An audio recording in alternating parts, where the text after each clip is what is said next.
get there, I have you stop, raise your right hand, and be sworn by my clerk. Do you solemnly swear or affirm the testimony you're about to give will be the truth, the whole truth, and nothing but the truth? I do. Right, sir? You can come on up to the witness stand and speak in a loud and clear voice for me, okay? Thank you. Thank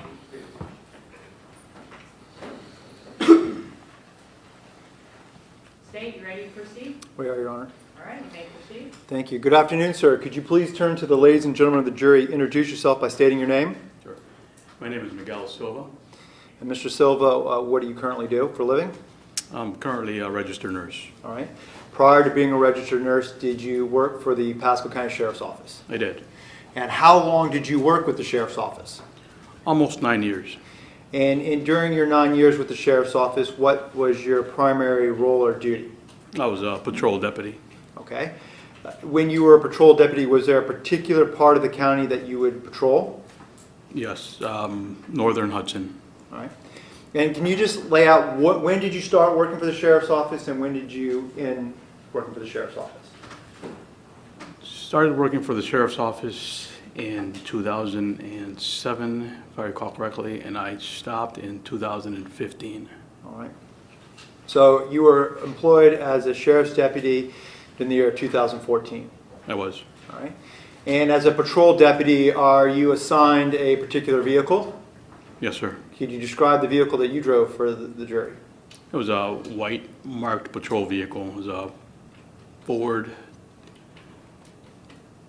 Taurus. All right. And you say marked, I just want to make sure we're clear, you're driving one of the vehicles that's got the lights on the top, lights on the front and the back, Yes, sir. with the sheriff, it says sheriff along the side of it, right? Yes, sir. Now, no mistaking that you work for the sheriff's office. No mistaking. If you were working, what kind of uniform would you wear? I was wearing a green Sheriff's Office uniform with Okay. the star and name tag. Again, something that clearly identifies you as a sheriff's Yes, sir. deputy.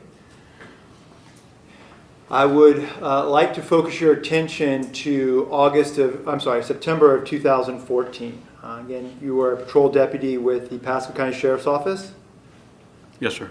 As a patrol deputy, if someone called either an emergency line or a non-emergency line, and they were to dispatch sheriff's employees to the scene, would that be a role that you would do? Yes, sir. If you were to, and what kind of calls did you respond to? On that particular day, Just in general, just so we give an idea of your experience. battery calls, fight in progress, missing children, welfare checks. All right. Prior to September of 2014, had you had the opportunity to respond to scenes where they were doing investigations involving homicides? Yes, sir. Right. Homicides that either had just occurred, Yes. right? Had you ever had the opportunity to respond to a call where there was a body that had been found? I'm sorry, can you repeat Had that? you ever responded to a call where a body had been found? Yes. All right. So you pretty much, if someone calls, you're going to respond to all sorts of calls. Yes, sir. In September, specifically speaking about September 4th of 2014, did you receive a call from your dispatch in reference to a welfare check? I did. Can you describe for this jury what we mean or what you mean by a welfare check? The caller or complainant is usually worried about a person, and they are requesting the sheriff's office to show up and make sure that that person is safe and that person is where they're supposed to be. All right. So you're given some information and you guys go and just check and make sure everything's okay. Yes, sir. All right.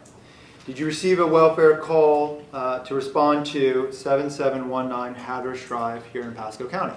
Yes, I did. All right. Prior to arriving, did you receive some information about the residents there at 7719? Can you clarify, please? Sure. Did you have information that there would be people there? Yes. Okay. And that's what you were there to go check on? Yes. When you, at that time, was there a particular unit that you were working with? I was working for District 1, yes. Okay, and did your unit have a unit number, or if someone were to refer to your unit as 1 Eagle 2, would that be a unit that you worked with? That is correct. Okay. When you Do you actually go to 7719 Hatteras? I did. Okay, can you describe for this jury just generally what kind of area are we talking about? We're talking about a residential area with large houses, mostly two-story houses. This area at Hatteras, does it intersect with kind of a major road in that area? It does. I don't recall which road it is. If I were to suggest you that it's called Old Dixie Highway, does that sound familiar? Yes, it does. All right. That intersection, how close is the house to that intersection? It's right at the corner. It's All pretty close and visible. And the houses you described are residential. Ultimately, you kind of do some walking around, and we'll get to that in a minute, but are these houses that are on the water? Yes. Are they on canals? Yes, they are. All right. When you arrived for your welfare check, did you have information from the complainant, like who the complainant was and a phone number to reach them if you needed to? Yes, I did. All right. And during the course of your welfare check, do you take the time to talk to the person, the complainant, in the case? I did. In fact, you talked to them multiple times. Yes, I did. When you arrive, can you walk through this journey? First of all, where do you park your car? I parked my car directly in front of the residence. All right. So your car that's completely identified as a sheriff's office vehicle in front of the residence. Yes. And you're wearing your uniform. Yes, sir. Tell the jury what you do when you get there. I make sure it's the right location. I exit my car and I walk up to the front door of the residence and I proceed to knock. All right. And can you describe the manner in which you knocked on the residence? Very loudly, while identifying myself as a sheriff's deputy in the sheriff's office. And why is it that you would knock very loudly? Make sure that the occupants can hear you. All right. And did you do that? I did. Was there a doorbell? I don't recall. All right. But you're at the door knocking to notify the people inside. Yes, sir. Do you say anything to aid you in that? Yes, I announced sheriff's office. When you arrive and go check the door, does anyone respond at that time? No, sir. All right. What do you do next? I go back down to my patrol vehicle and I make contact with the complainant, Okay. with the caller. Let me just stop there. You said you went back down. To get to the front door, and we'll show you some pictures in a minute, but to get to that front door at 7719 Hatteras, there's a long flight of stairs. Yes, sir. Okay. You go back down to your vehicle and you call the complainant. What do you do after that? After I get off the phone with the complainant, I exit my car and I go back up to the door and attempt to make contact again. Okay. Okay. And based on your contact with the complainant, did you have reason to believe there were people to be at that residence? Yes, sir. All right. Tell again, describe for this jury what you did when you went back up to the residence. I continued knocking. There was a glass in the door, the front door, and I peeked inside, and I continued knocking while announcing myself. All right. You said there's glass in the front door. Could you see inside the residence? Yes, sir. Did you see any signs of human life inside the residence? I saw what appeared to be a makeshift corral for dogs or animals or whatnot. Okay. Did you see any people walking in and around? I did not know. All right. All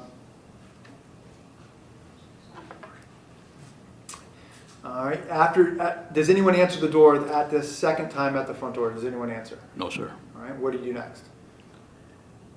I go back down to my patrol car and I make contact again. With the complainant? With the complainant, yes, sir. All right. Do you remember the name of the complainant that you were speaking to with? Her name was Linda Brown. All right. And in speaking with her, do you realize that you need to walk around the residence? Yes, sir. All right. Describe for the jury what you do next. I walked around the residence. I did peek into a broken garage door window. All right. This garage door window, we're talking about the large bay doors that kind of go up and down on a garage door opener, correct? Yes, sir. And you indicated that it was missing something. What specifically was it missing? It was missing one of the glass panes. All right, towards the front of the door? Yes, sir. Did you go up and try to peer into the garage through that broken window? I did. As you approached the garage door window, did something seem not right? Yes. Can you describe for us what happened? I smelled the distinct odor of decomposition. All right. Let's talk about that for a second. And when you say the odor of decomposition, can you describe what we're talking about? Decomposing human flesh. All right. Is that a smell that you had smelled previously? Yes, sir. Kind of one of those calls that we talked about in the beginning. Yes, sir. You're familiar with that smell, Very. all right? Is that a distinct odor, Yes, it is. all right? When you smelt it, how quickly did you discern that that is potentially decomposition of a human body, Immediately. all right? Based on that smell, does that change your approach or your concern during this welfare check? Yes, sir. How does it do that?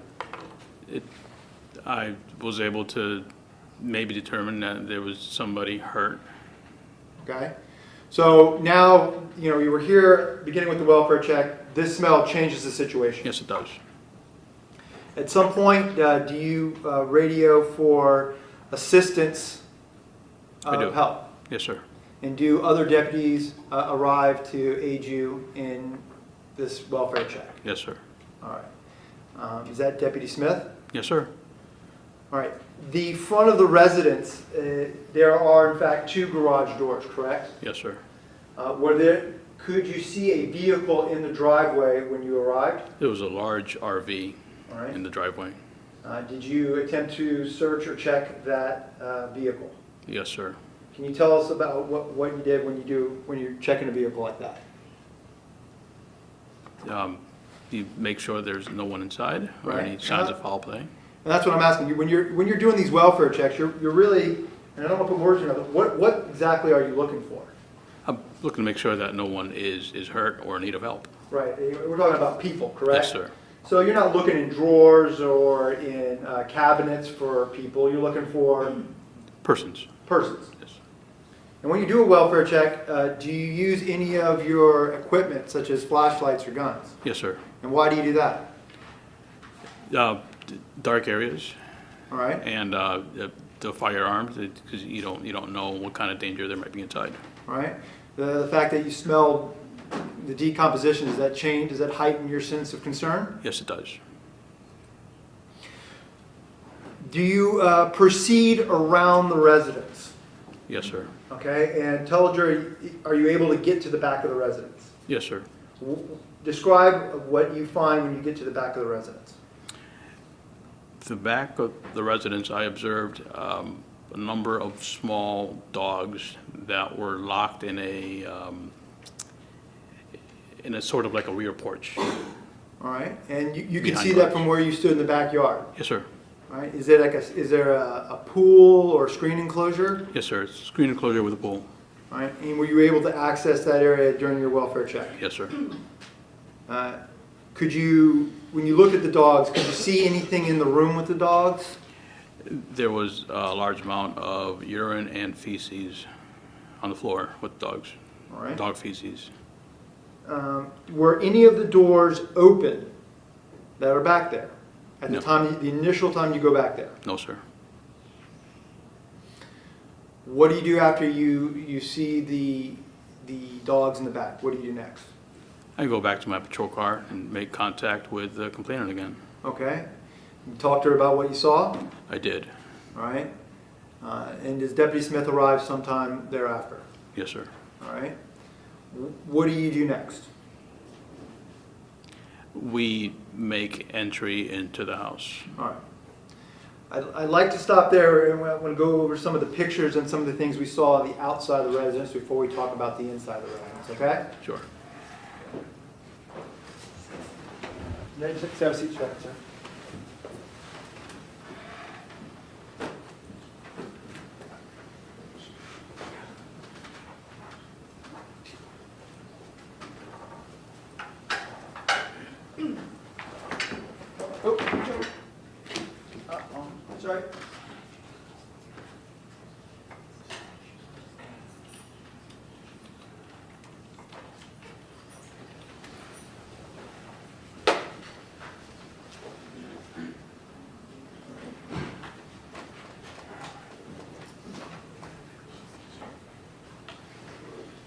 All right, for the record, Your Honor, I've shown defense counsel the entire lot of photographs I intend to show this witness. Okay? All right.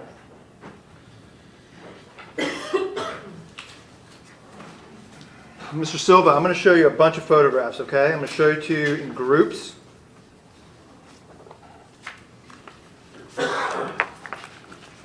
For the record, they're going to be photographs marked for identification 25 through 39. So, Mr. Silva, take a minute. I want you to look at each individual photograph. And when you're done, let me know you're done. Sure.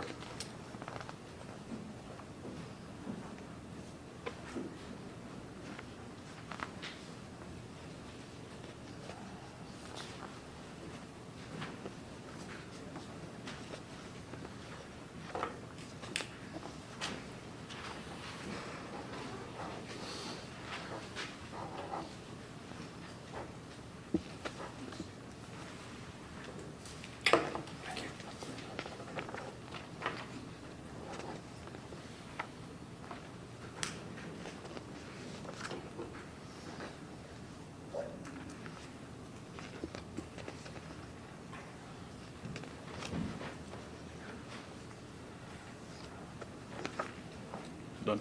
All right.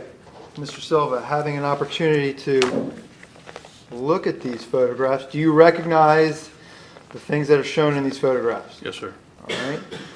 Do these photographs accurately show the residence and the things that you saw on September the 4th of 2014? Yes, sir. All right.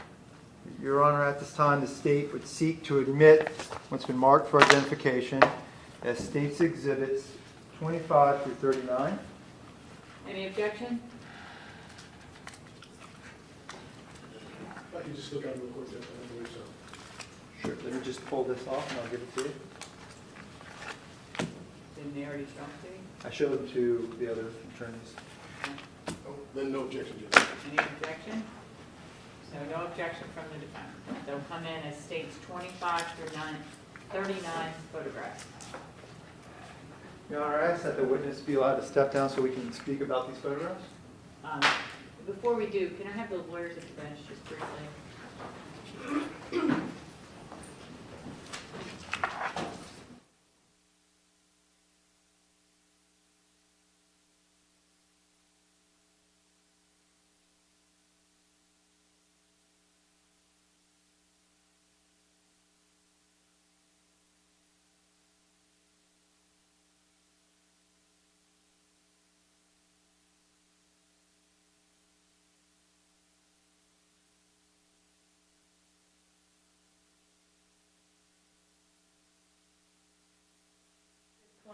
Through 39 and then admitted as 25 through 39. Sir, you may step down. Just be careful of the court. Thank you. And the jury's going to have to see the picture up there, so just be mindful of the jurors behind you when you're talking, okay? Sure. Thank you. All right. All right, Mr. Silva, I'm going to show you the introduce the State's Exhibit 33. Now, let me give you this. Again, be mindful there's someone in the corner. So let's do this. Does that help a little bit more? Can everyone see? All right. All right, Mr. Silva, let's talk about this as State's Exhibit 33. What is that? That's the residence. All right. Can you just for the purpose of the record, show us this RV we're talking about that you checked? Yep. Right here. Was there anyone in there? No, sir. No. And you talked about the front door. Could you just show the jury where the front door of this residence is? Yes, sir. These are the steps and the front door is right there. All right. Mr. Silva, keep your voice up. My court reporter's back here, okay? Sir. All right, Mr. Silva, there appears to be a garage door located right here that is open. Yes, sir. When you arrive, is that garage door open or closed? It is closed. All right. Through the course of your investigation, do you guys open it up? Yes, we do. All right, and we'll talk about that in a minute. But when you initially arrived, garage door's closed. How about this yellow tape? Was that there? No, sir. All right. Part of the investigation you guys mark off? Yes, sir. Okay. In your time at the residence, you kind of described that you went up and down the front walkway area a few times. Did you find anything of particular note as you were walking back and forth from your patrol car? Yes, sir. Can you tell Dre what you found? Found a bullet head on the ground. All right. What did it look like? It was a projectile that had apparently been fired. All right. As a deputy, you familiar with guns? Yes, sir. Spent time in a range and shoot guns. Yes, sir. When you saw it, did you think that it was important? Yes, sir. So what did you do? I marked it as All right. evidence with a flag. All right. I'd like to show you what's been introduced as State's Exhibit number 34. Let me zoom in on this thing a little bit. All right. You said a flag. I'm going to point here. Is that what we're talking about? Yes, sir. Okay. Again, as you're going back and forth, you see this. Yes, sir. Let me show you what's been introduced as State's Exhibit 35. What is that? That is the projectile, the bullet head. Right. And in marking it, what was the purpose of putting this flag out there? So it wouldn't be disturbed by Right. responding units. As a deputy, there are times you guys collect evidence. Yes, sir. Are there times when you don't collect evidence? Yes, sir. And why would you not collect something like this the moment you see it? If there's a belief that there is more evidence, Right. or it has some importance, or we have forensics coming out. All right. If you were to call forensics to come out, would that collecting evidence part of their job duties? Yes, sir. All right. When you were at 7719, did you, obviously you're looking for signs of life, did you look in the mailbox to see if there was mail coming? Yes, sir. And why would you do that? To see if there was recent activity, somebody going back and forth collecting their mail. All right, so if a mailbox is empty, what would that indicate to you? It would indicate there's activity and somebody's collecting their mail. All right, if it's overflowing with flyers and ads and mail, what does that tell you? Then someone hasn't been collecting their mail. Okay. I'm going to show you what's been introduced as State's Exhibit 36. You recognize that? Yes, sir. What is that? That's the mailbox to the residents. Okay. And did you check it? I did. And what was the condition of the inside of the mailbox? I don't recall. All right. Was it overflowing with mail? Yes. It was. Yes. Okay.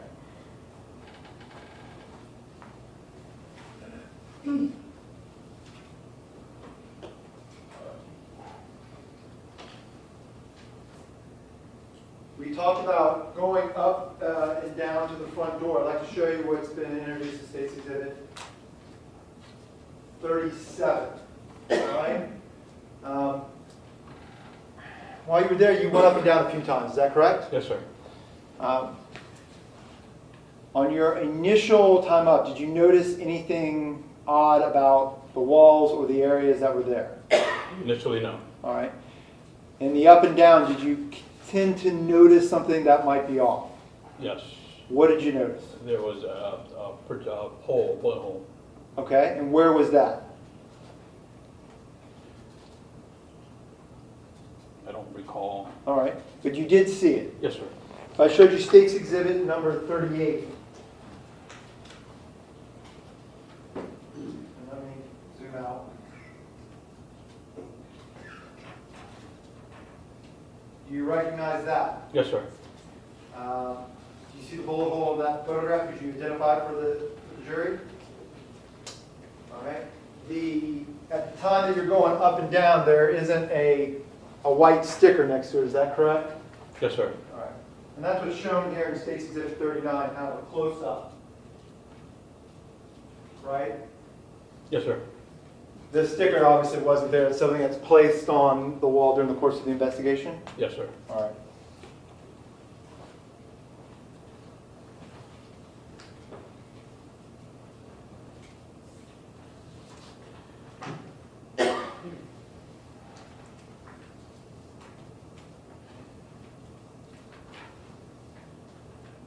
Mr. Silva, we talked about walking towards the rear of the residence. Let me show you State's Exhibit number 32. Okay.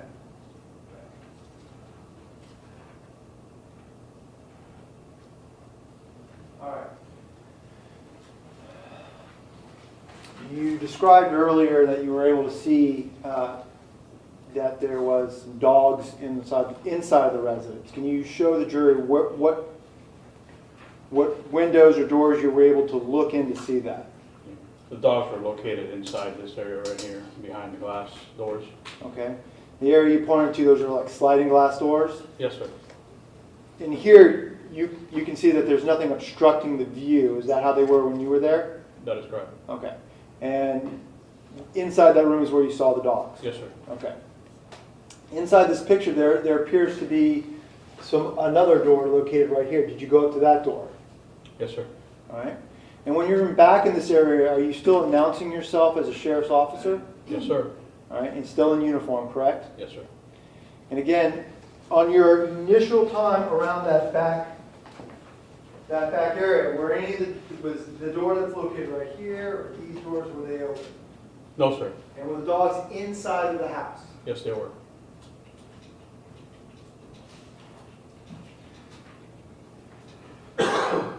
So we're clear. I'd like to show you state's exhibit number 30. It's kind of a different angle of that back patio. You can see that there's a new door located right here. Did you go up to this door right here? Yes, sir. Was it open? It was locked, closed. Okay. Kind of an inside view of the patio. This is what state's exhibit number 31. And slightly difficult to see with the glare, but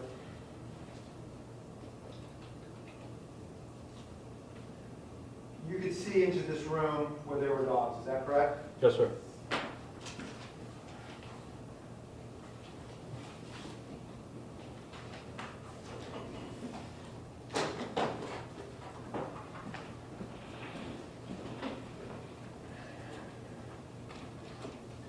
Mr. Silva, at your time at the residence at 7719 Hatteras, did you make multiple trips to the back? I believe more than once. Okay. And in one of your second or subsequent trips, was there something different about the back that you noticed that wasn't there the first time? Yes. Can you describe the jury of what you saw? There were actual dogs that were behind the glass before, were now had some of the dogs on the outside of it. Okay. So the dogs were in that blue decked patio area. Yes, sir. And what did they do? They're running around. All right. Any chance that you missed them the first time you went back there? No, sir. All right. At this time, were you able to determine how they went from the inside of the residence to the outside of the residence? Not initially, no. All right. The dogs, can you describe them for us? They were small white dogs. All right. Oh, small and how big? Can you show us with your hands just a general size? About that size. And is that a fair to say that's about 6 to 8 inches tall? Yes, sir. We're not talking about large Great Danes that heads are at door level. No, sir. Small Okay. dogs. Small dogs.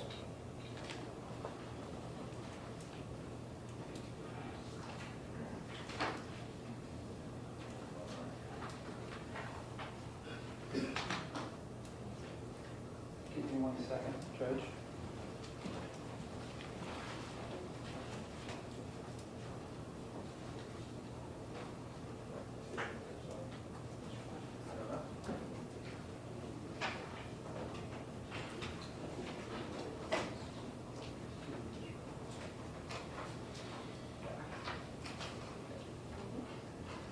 All right, Mr. Silva, I'm going to show you again what's been marked as State's Exhibit 34. Okay, let me just zoom into the correct spots. All right. You were describing to this jury that there was a window missing from a garage door. Do you see it shown here in State's Exhibit 34? Yes, sir. That's the door, and that's the missing window. Were you able to see inside? Yes, sir. And how'd you do that? Tiptoes and jumping up. Okay. What were you able to see on the inside of that door? Inside, in addition to the smell of decomposition, I saw a mattress that had blood on it. Okay. As you approached that window, did the smell get stronger or weaker? It got stronger. Okay? And as you jumped and got on your tiptoes to peer in, what happened to the strength of the odor as that happened? It got stronger. Okay.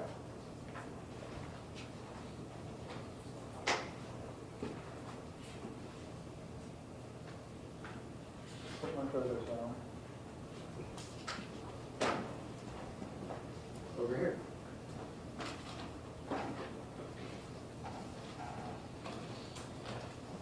All right, Mr. Silva, you discussed that when Deputy Smith arrived, did you guys huddle up and talk about what you found? Yes, sir. Did you guys make some decisions about whether or not you guys should enter this house? Yes, we decided to enter. And why did you decide to enter the house? Based on my conversations with the complainant and the items that I found and the smell Okay. coming from the garage. All right, so you decide to enter with Deputy Smith. Yes, sir. All right, where do you guys go to enter the residence? I don't recall. It was one of the side doors. Okay. If I were to show you some photographs of, well, did you ultimately make it into the residence? Yes, we did.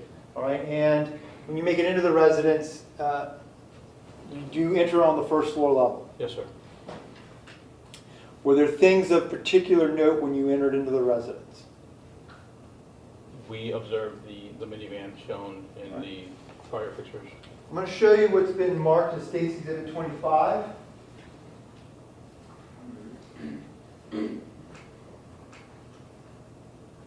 Okay. And do you see the minivan that's shown here in State's Exhibit 25?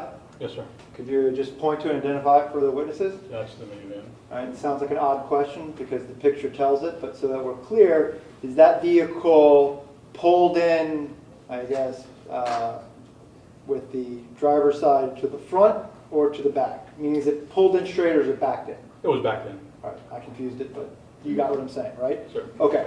Vehicle's backed into the garage. Were you guys able to go in through this garage door? Initially? Yes. Do you remember? No. All right. But you did go into this garage door right here. Is that correct? Yes, sir. All right. When you were in that garage, can you tell the jury what you noticed about the smell inside of the residence? The smell of decomposition was pretty strong inside the garage. All right. Comparing it to the strength of the odor on the outside of the other garage door, how do they compare? It was much stronger here. All right.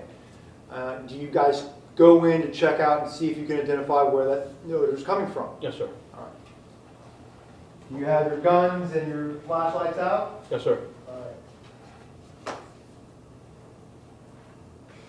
Show you what's been marked as State's Exhibit 26. Kind of inside the garage, correct? Yes, sir. There, again, it's a single car garage, Yes. correct?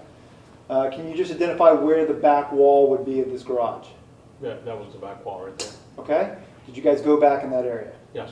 Can you describe for the jury what you found when you got to the back area of the garage? I believe we found a rolled up carpet or rug All right. with blood on it. All right. How did you know it was blood? It looked like blood. It's familiar with blood. Okay. Did it smell back there? Yes, it did. How did it smell? It smelled like decomposition. All right. Was it a strong odor? Yes, sir. All right. When you're back there, could you make any observations about the rear of the vehicle? We were able to see into the vehicle from back Yes, there. Did you see any bodies inside this vehicle? I did not. During your walk in this garage area, did you see any bodies to be associated with the blood? No, sir. I'm going to show you what's been marked as State's Exhibit 29.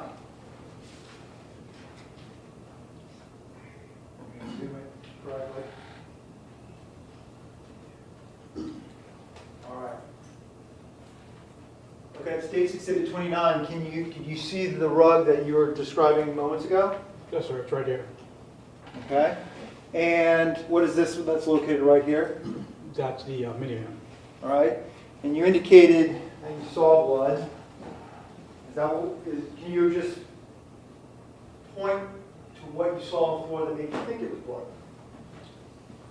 This whole area right here was covered in dark red substance, and there was excuse me, there was a dark red substance on the rug as well.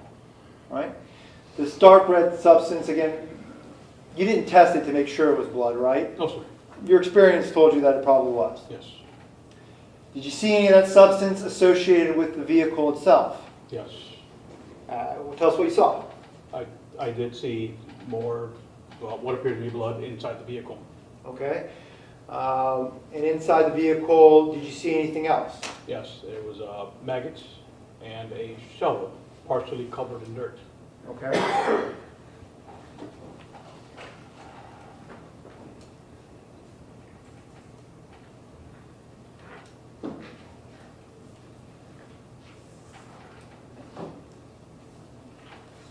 Let me show you what's been marked as State's Exhibit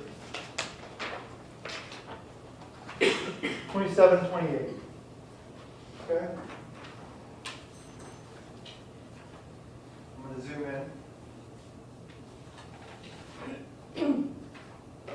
Okay. Well, let me zoom out first. You see the vehicle in this picture? Yes, sir. Can you describe for the jury what area we're looking at? This is the rear of the minivan with all the seats removed. Okay. Did you remove any of the seats? No, sir. All right. And when you were looking at it on September the 4th, were the seats in there? In the minivan, no. Okay. You mentioned that you saw a shovel. Can you just identify the shovel that we're talking about? Yes, sir. The shovel is right here. All right. Do you see the head of the shovel in the photograph? Yes, sir. It's right there. All right. You mentioned you made some observations about the head. What did you see on it? It was partially covered in dirt. All right.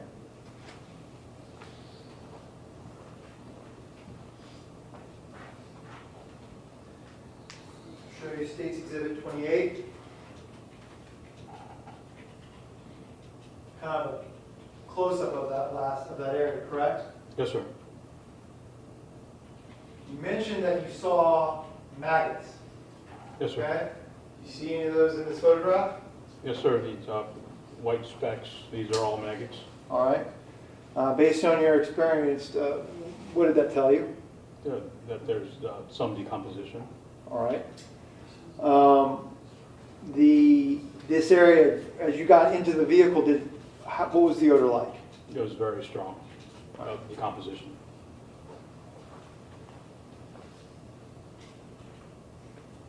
I'm going to go back to State's Exhibit number 27. I want to talk about this area right here, and the areas where the doors meet the car. I guess the joints are, I don't know exact legal automotive term, but did you see anything about that? I don't recall. All right. At any point in time, did you look and see if anything was dripping out of this vehicle? Yes, sir. There was blood dripping underneath the vehicle. All right. And did you get under the side to look? Yes, sir. What were you looking for down there? The blood and maggots and anything else that would give me more information about what I was looking at. Okay.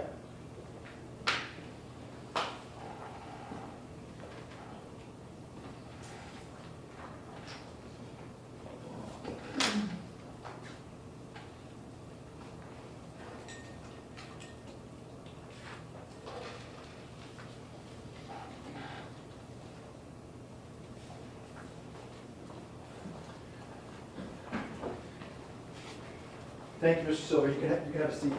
Thank you. Thank you. Stepping over the Yep. wires.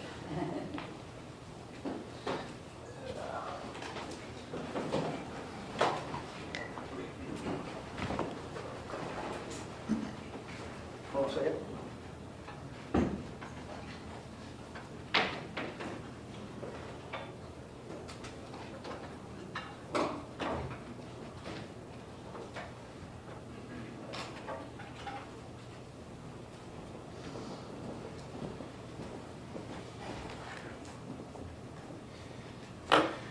All right, Mr. Silva, you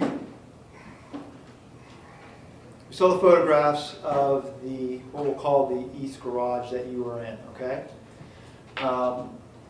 This is a multi-leveled house, Yes, sir.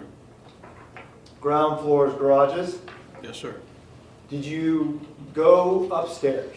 Yes, we did. And what were you doing when you went upstairs? We were looking for people. Okay.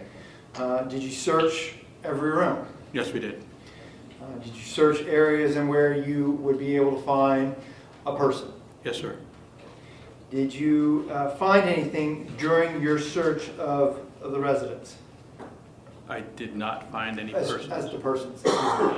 Yes. We talked about the things you found. Sorry, not a great question. Did you find any people? No, sir. All right. At the time, back in 2014, sheriff's deputies, were they equipped with radios? With radios? Yes, to Yes, sir. contact. Were they equipped with body-worn cameras, sometimes referred to as a BWC? No, sir. Today, sheriff's deputies, I know you don't work there now, but your knowledge would be, do they wear body-worn cameras? Yes. Right.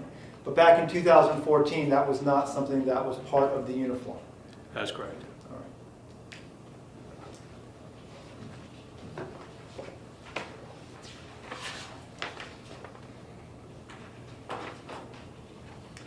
May I have a moment, Your Honor? You may.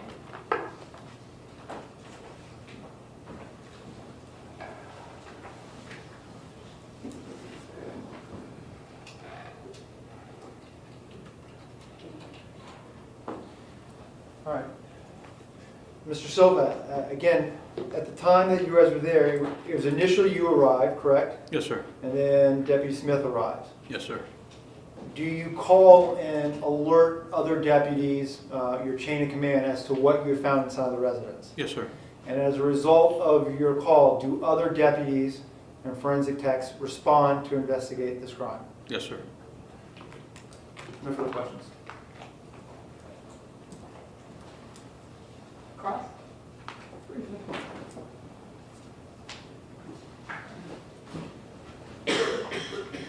Afternoon. Good afternoon.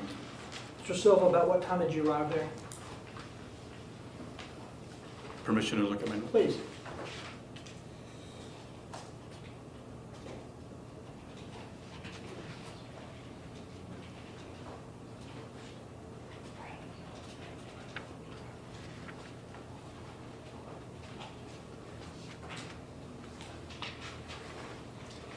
I'm not sure. It was sometime in the morning.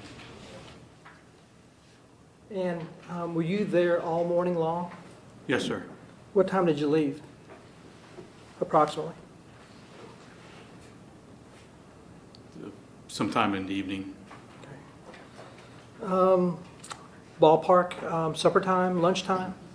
About supper time.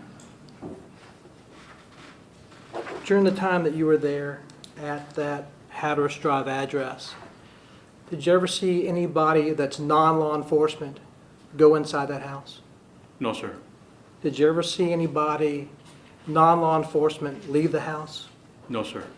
Did you hear anybody open a door or a sliding glass door while you were there? No, sir.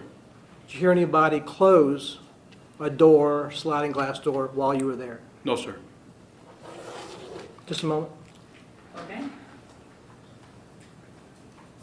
No more questions. Any redirect? Just one moment. Yes, Your Honor. Mr. McGill, I'm sorry, Mr. Silva. As we were talking about doors opening and doors closing, you described for the jury that at one point you do go to the back side of the residence and dogs that were once inside are now outside. Yes, sir. Again, they were clear, you didn't hear doors open or even see doors open, correct? Correct. You didn't hear the people coming like they asked, correct? That is correct. When you went back there and saw that the dogs were back there, did you check the doors? Yes, sir. And were any of the doors open at that time? Yes, sir. And which door was that? The door to the left of the residence. All right. the sliding glass door or one of the small patio doors? One of the small patio entry doors. Okay.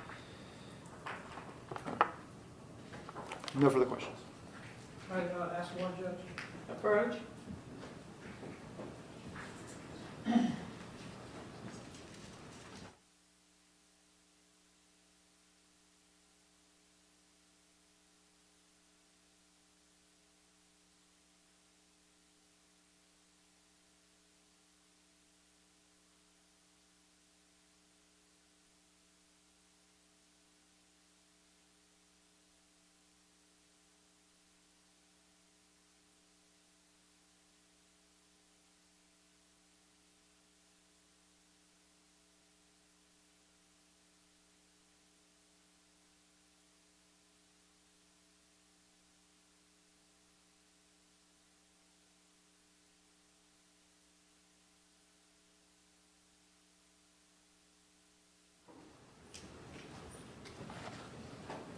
Bench, you may proceed. Mr. Silva, outside of those doors that you just described, you said you saw one open. Is there another set of doors beyond that that you would have to go out before you went outside of the pool area or into the yard? You understand what I'm asking? No, sir. You got those doors, the sliding glass doors in the back. Yes, sir. There's a set of doors on the left. Say doors, there's a door on the left. There's also a door on the right. Yes, sir. If you walk out of those sliding glass doors, is there another door that you have to go in and out of before you leave that area and go out into the open yard? Yes, sir. And could you describe to us what those doors are? The screen doors. And those are, is that the ordinary screen doors that you have where you push the button and you slide that metal, it's like a metal door and you open it and close it? I believe so, yes. That's all I have. All right, anything further from this witness? Nothing, State Judge. All right, is he released from his subpoena? Yes, Your Honor. Defense, any objection? No, Your Honor. All right, sir, you may step down and you're released from your subpoena. Thank you, Your Honor. Ladies and gentlemen, it's about 3:12, and so it's a good time for your afternoon break for about 15 minutes. You've been sitting there a long time. Fresh air might do you good in case I have smokers. The cafeteria downstairs is still open, so if you want to grab a soda or a cup of coffee. I think we'll be out of here by 5 today. I talked to the lawyers a little bit about that while you were out, and we have a couple more witnesses, but we should be out a little early today before 6. State, any agree with that? We'll be out before 6? Yes, Yes, ma'am. I get a head shake. Okay, so you all are on break till 3:30. Jury pool room at 3:30. No talking about it, no tweeting, no texting, no blogging. If you want to tell people that you'll be home before 6, I have no problem with that. Just don't discuss the case, okay? We'll be in recess to 3:30. All jurors are present, adjourned. All right, was everybody able to break into the jury pool room with the help of a bailiff, I understand? And be able to get some coffee and wake up for the final run to the end of the day and the week, and we'll move on. State, you ready to call your next witness? We are, Your Honor. All right, Your Honor, State would call Deputy Thomas Smith. Deputy Thomas Smith, please.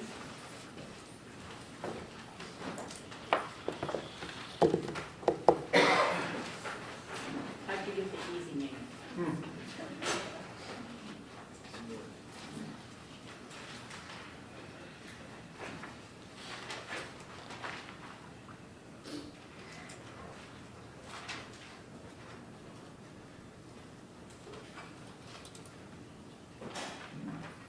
Deputy Smith, good afternoon. If we can have you step up to the podium, sir, and stop right there. Raise your right hand, be sworn by my clerk. Do you solemnly swear or affirm the testimony you're about to give will be the truth, the whole truth, and nothing but the truth? I do. Please have a seat in the witness stand, speak in a loud and clear voice for me, okay?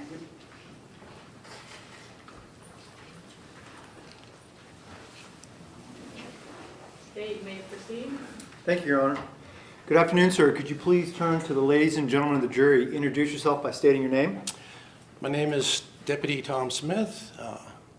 And Deputy Smith, you work for the Pasco County Sheriff's Office? Correct. How long have you worked for the Sheriff's Office? In my 9th year, sir. All right.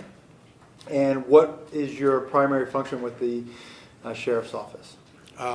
Before 2 years ago, I was out on the road, All right. And what do you do now? SRO to school. All right. School Resource Officer? Correct. All right. And during your time as a deputy, what were some of the primary functions that you performed? Were you a patrol deputy? Yes, respond to calls for service. All right. And so if there was a call for a crime in progress, you would respond? Correct. If there were calls for welfare or check on a residence, you'd call? Yes. All right. And I would imagine that you're wearing a uniform today. Is that a similar uniform to one that you would wear as patrol? A little more upscale Okay. today. But I guess there's a common theme between the uniform that you would wear on the road and that you'd wear today. Yes. That there is a badge that indicates that you're law enforcement. Correct. You would also drive a vehicle that has lights and sirens and Yes. insignia saying Sheriff's Office. Correct.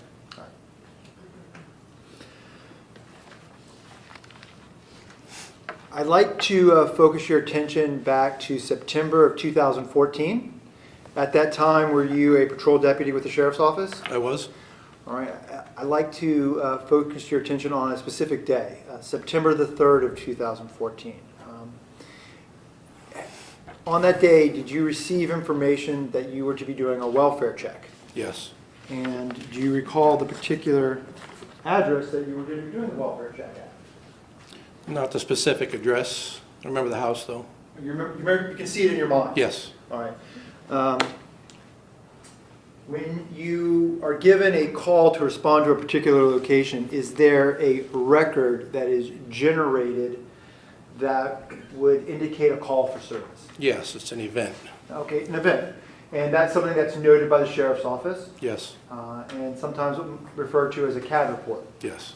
In that CAD report would indicate address, Yes. times, Yep.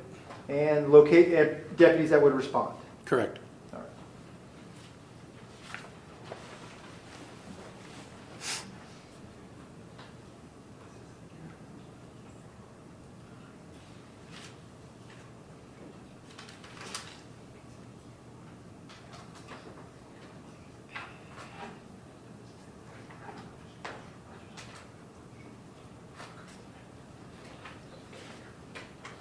Deputy Smith, if you were to see a CAD report or an event report, would that help refresh your memory as to the particular address that you arrived to? Sure, yes. All right. Your Honor, may I approach? You may. Just for the record, Judge, I've shown this to defense counsel. Deputy Smith, take a second, look at this event record.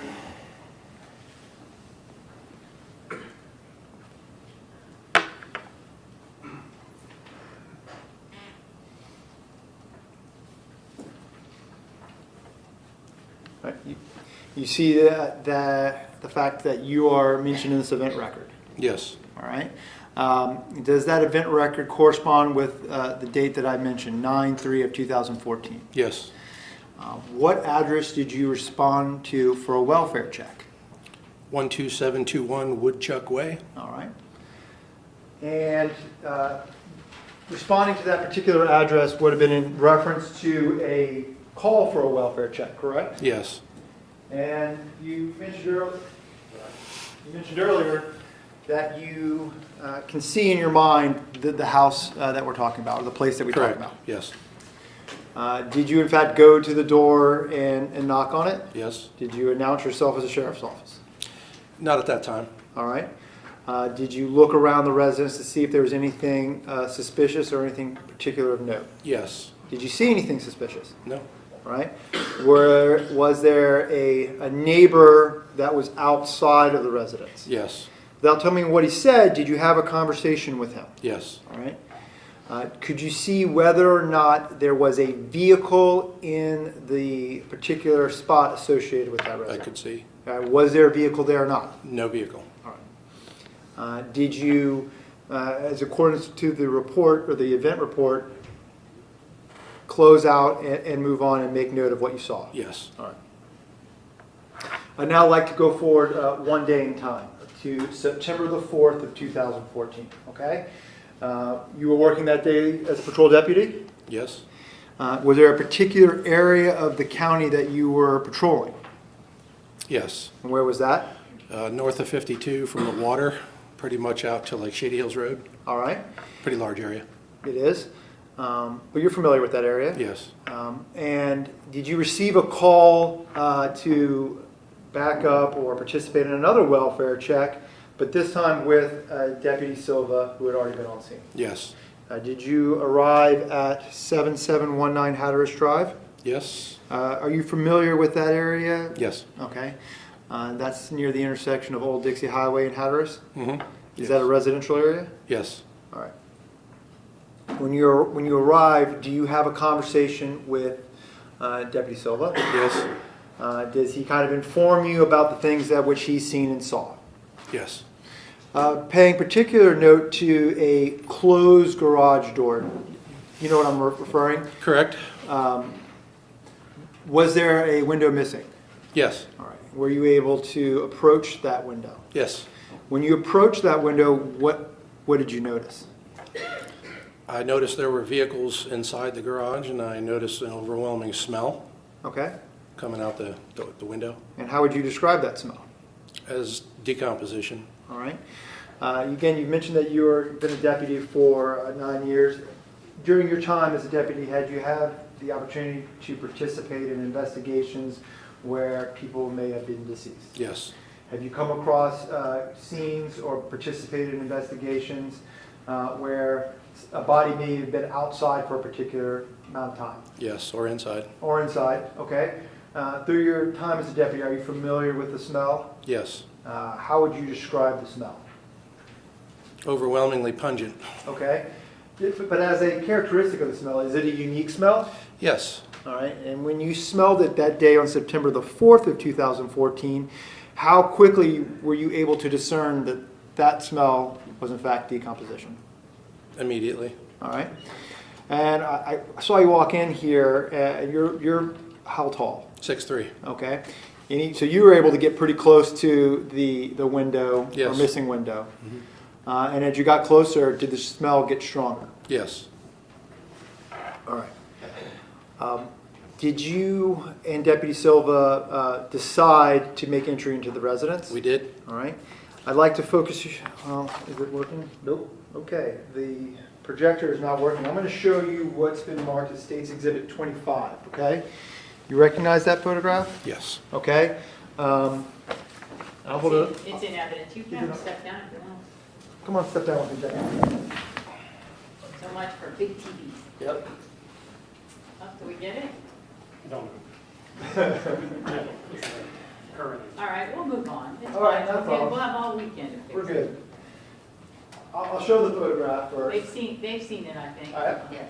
Okay. Deputy Smith, forgive me. When you arrived, was this garage door open? about 3 inches at the bottom. Okay. And were you able to because it was open, what did you decide to do? Well, that was the door we ultimately lifted up because we knew it wasn't latched, being up about 3 inches. Okay. Went around the house first, All right. looking for a regular door. But you went in this garage, when you made entry into the house, you made it through this door? Yes. All right. Thank you, sir.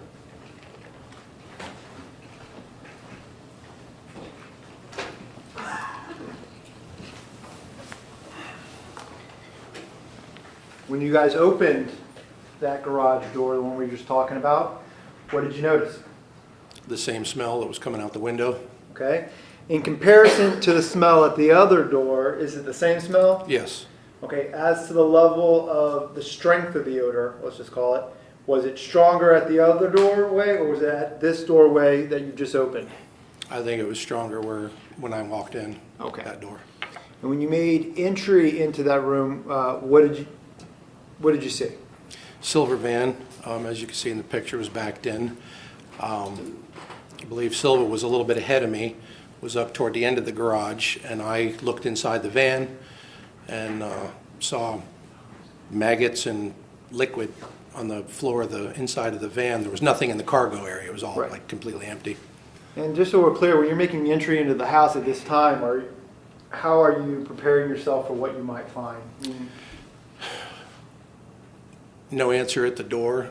Right. Circumstances, information dictate that somebody should be there. Right. We're wondering if somebody's hurt in the house. Okay. Do you use your service arm and a flashlight to kind of aid you in going into the residence? We do. All right. So guns are drawn. Not at that particular point. Okay.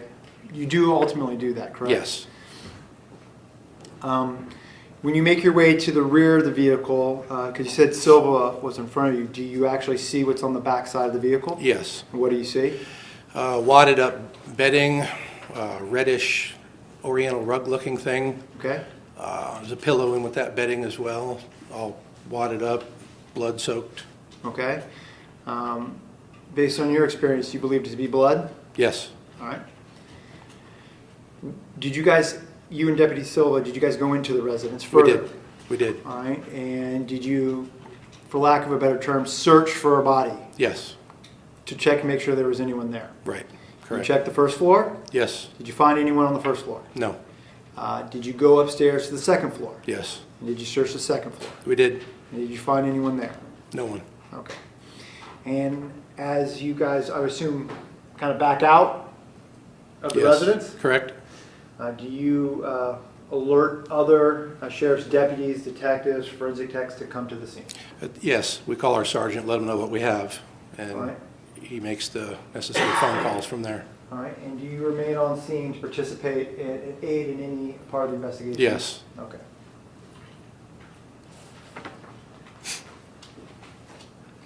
You have a moment, Your Honor? May?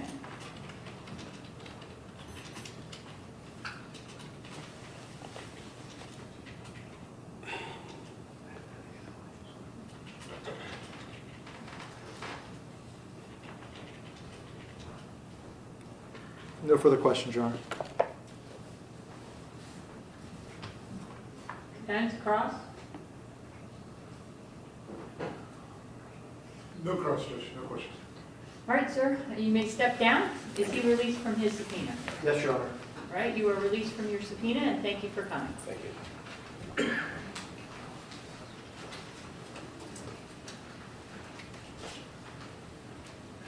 State, call your next witness.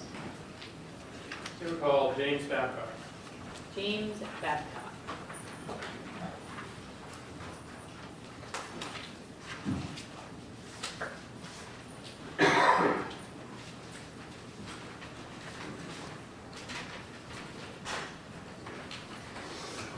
For the record, I've shown defense counsel state's exhibits 40 to 45 for identification.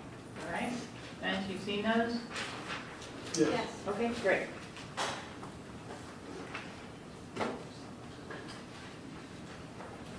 Mr. Babcock? Yep. If you can come right up to the podium, once you get there, stop for me. Raise your right hand and be sworn by my clerk. Do you solemnly swear or affirm the testimony you're about to give will be the truth, the whole truth, and nothing but the truth? I do. All right, sir, if you could step up into the witness stand and speak in a loud and clear voice for me, okay? Yep. Thank you, sir.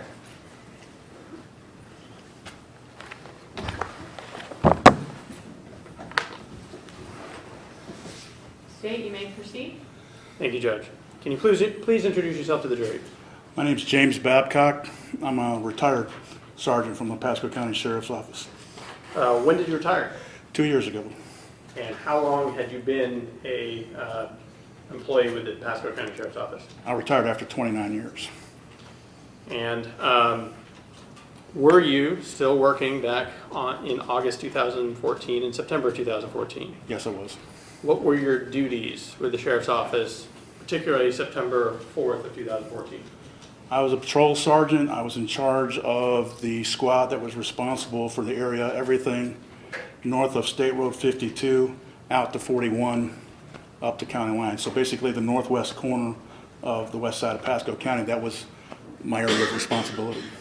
And is this an area that you've been working in for a long time? A long time, yes.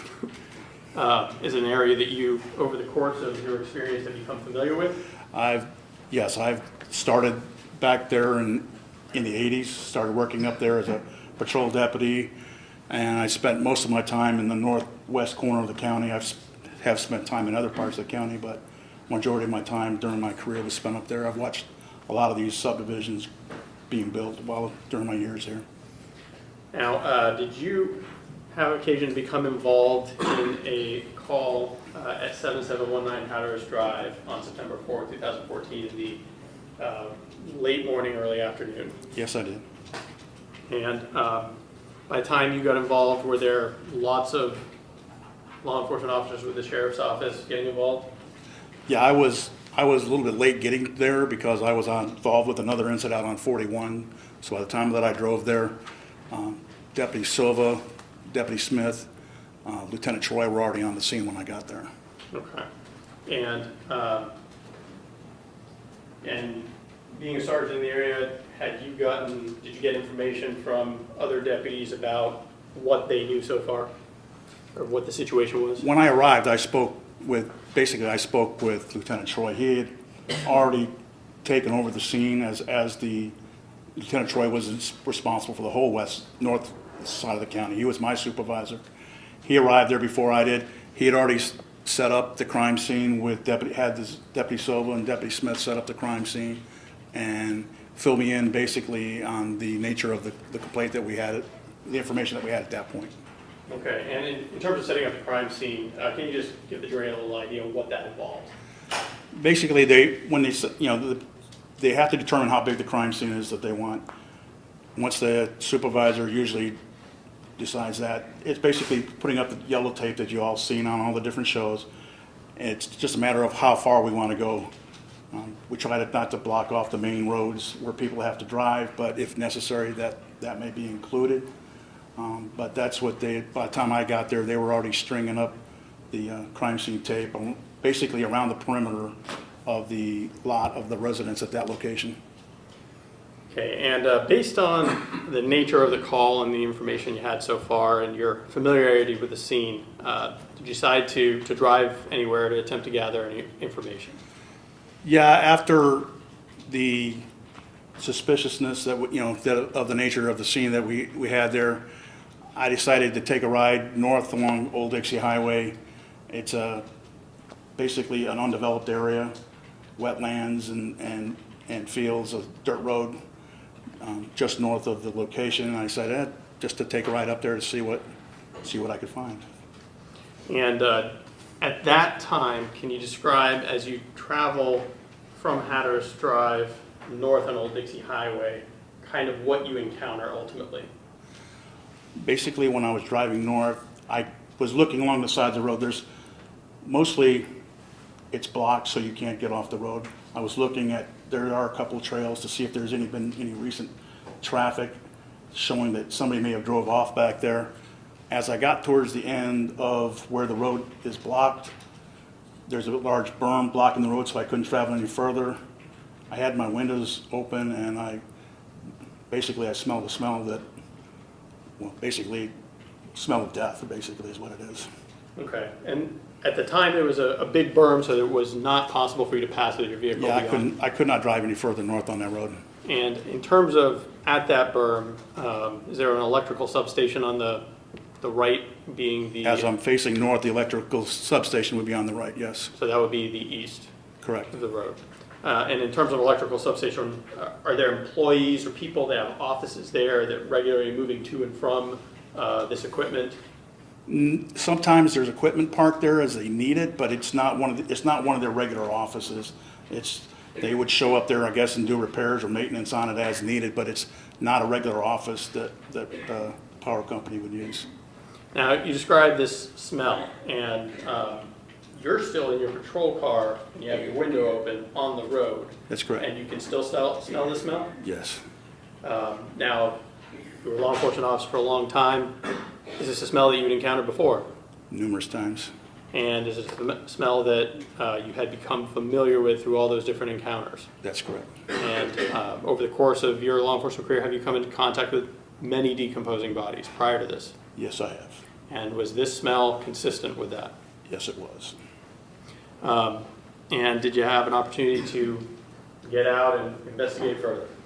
Yeah, I parked my car, called dispatch, let them know that I was where I was and I was getting out of my car. Like I said, didn't seem to be anything over by the substation, so I walked to the west side of the road, and it seemed to be getting stronger.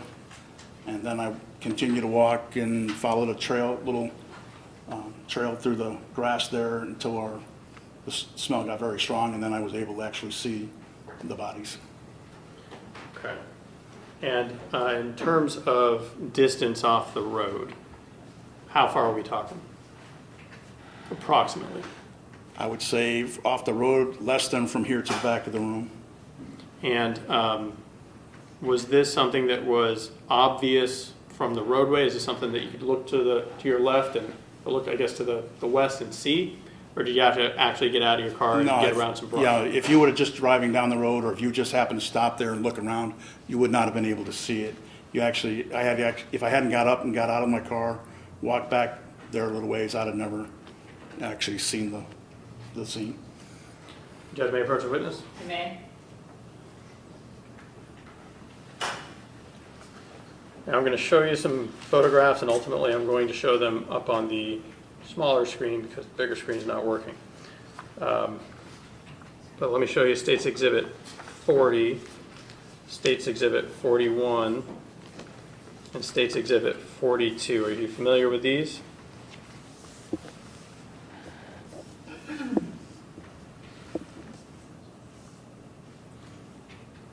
That's there, yeah.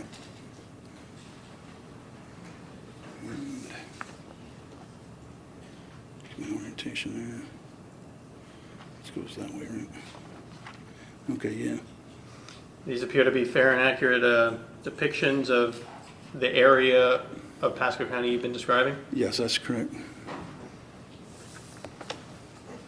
And this appear to be similar to the way they appeared back on September 4, 2014? Yeah, the berm there, yeah, that's correct. Because my understanding is the berm is no longer there. I haven't been, I have no cause to go up that way, so Okay. I've heard that.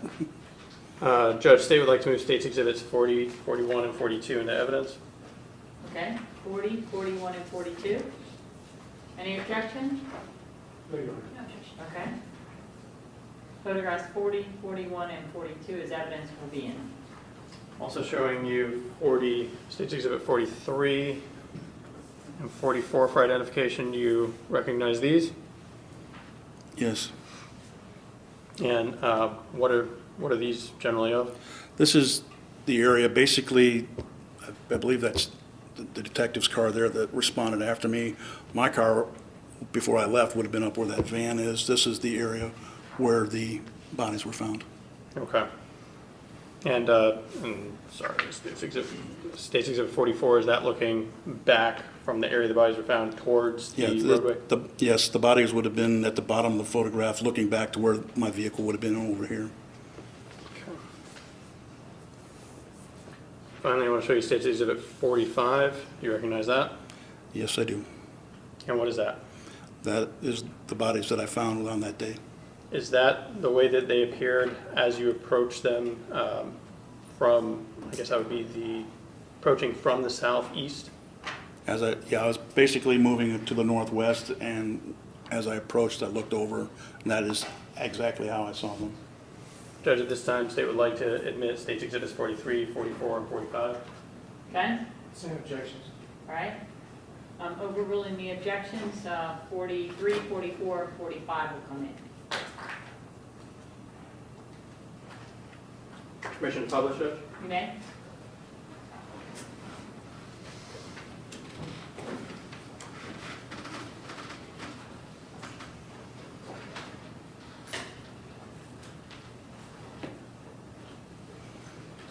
If I could draw your attention to that overhead screen there. Sir, if it helps you if you need to step down, that's fine. That's okay.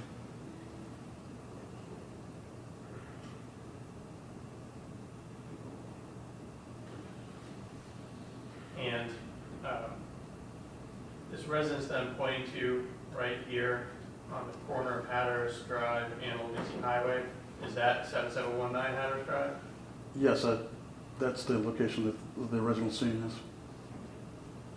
And this roadway that kind of almost bisects or at least travels the length of the photograph, is that Old Dixie Highway? That's correct. And this open area up here, getting close to the bodies of water, this field, the pavement, is this the electrical substation we've been talking about? That is where it's located, yes. And was your testimony that the berm was right in the area of the electrical substation? Just past where you see where the grass ends and the woods start again, that's where the berm was right there. And is that approximately where the bodies were located? Off to the left, as you're looking at the road, the bodies were off to the left where his pointer is now. And what's the distance approximately between Hatters Drive and where the berm was? Mile, less than 2 maybe. I didn't do it actually at that time, but it's within a mile or 2.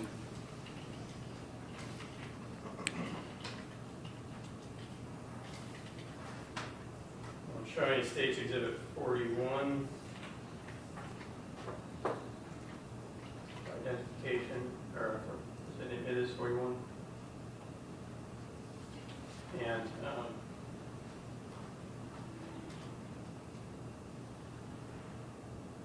is this area with the road signs and that overgrown brush on top of it, is that the berm you're talking about? That's correct, that is the berm. And this area over here on the left of the photograph, I'm sorry, on the right of the photograph, this electrical equipment, is that the electrical substation that we were discussing? Yes, this is. That's correct.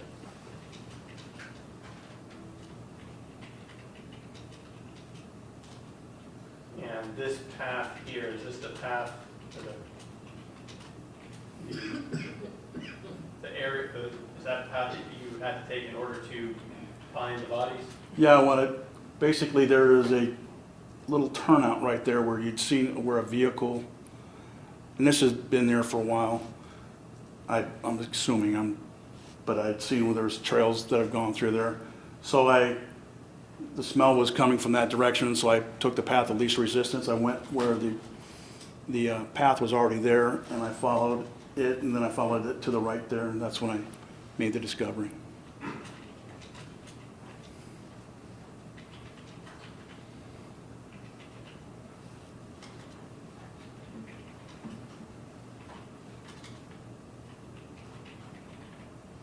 And again, I'm showing you State's Exhibit 42. Is this road closed sign with the growth on top of, or near it, is that the berm we've been discussing? That's correct. And this path is the path that we were looking at in the last photograph? That's correct. And this darkened area right here, is that the area where you discovered the bodies? That is correct.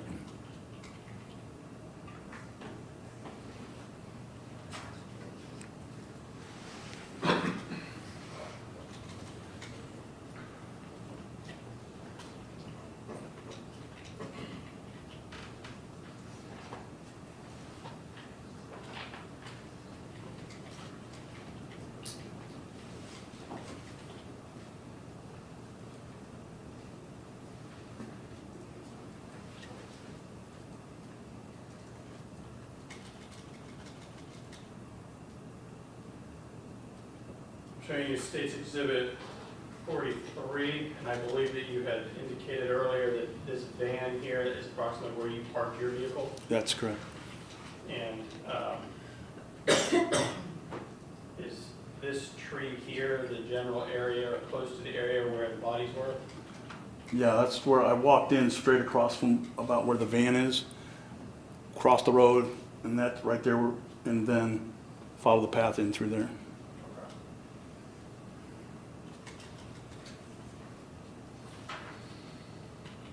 State's Exhibit 44. Is this a photograph of the end of the path where the bodies were looking back towards the roadway? Yeah, as if you'd stop, turn around, and look back to where the cars were, that was about where that van is where I would have had my vehicle parked at that time. And in particular, this area in the bottom left corner that's discolored, is that the pile of bodies? That's where it was, yes.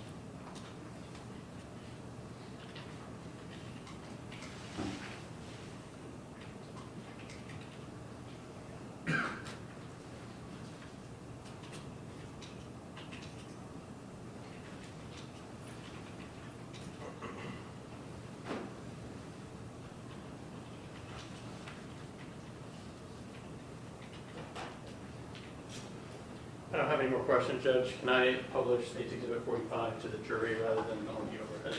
You may. Thank you. Ladies and gentlemen, it's a single photograph. I'm just going to, again, remind you that you don't have to memorize it. You want to look at it and pass it along. It'll go back in the jury room.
All right, cross. Good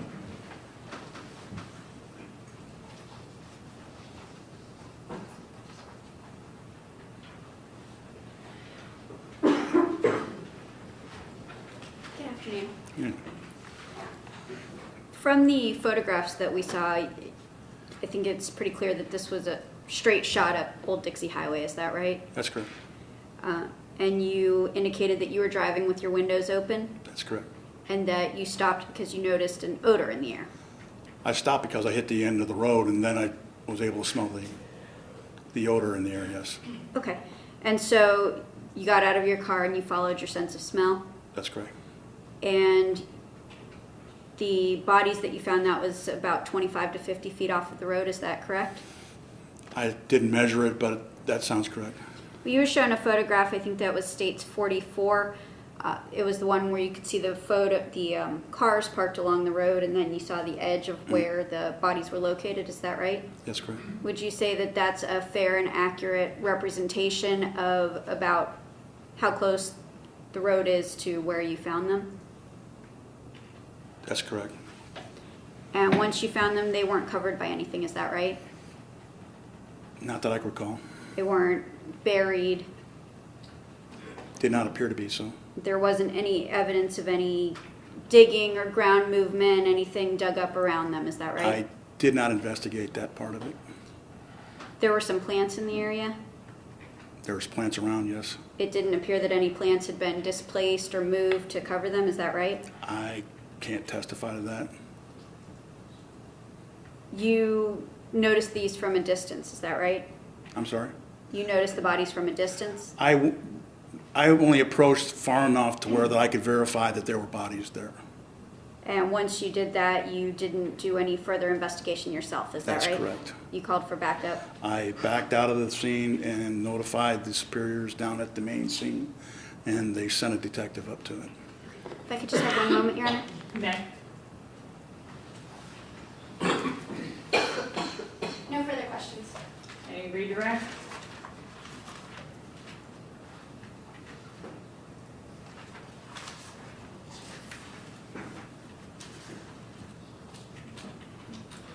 And to be clear, did you stay in that location until the law enforcement officers arrived? That's, take control yes, of the scene? I walked back to the street by my car and waited for the detectives to relieve me there, and they took over the scene from that point on. Fair to say that you now had a secondary scene or another scene? I would say that, you know, in all probability, yes. There was another scene there. Okay. Yeah, definitely had dead bodies. No more questions, Judge. All right, Mr. Babcock, thank you very much. You may step down. Is he released from his subpoena state? Yes, Judge. Defense, any objection? No, Your Honor. You're released, sir. Thank you very much. State, call your next witness.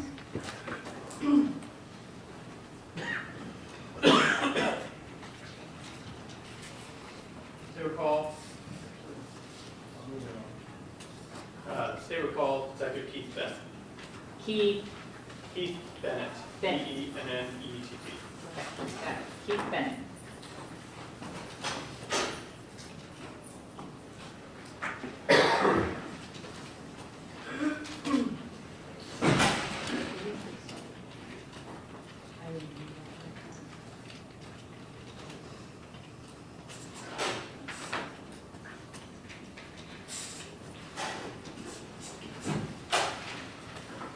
Is it deputy or sergeant?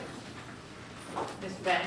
Deputy. Deputy, step on up to the podium right there. Stop right there, raise your right hand and be sworn by my clerk. Do you solemnly swear or affirm the testimony you're about to give will be the truth, the whole truth, and nothing but the truth? Yes. All right, deputy, please have a seat in the witness stand. Speak in a loud and clear voice for me.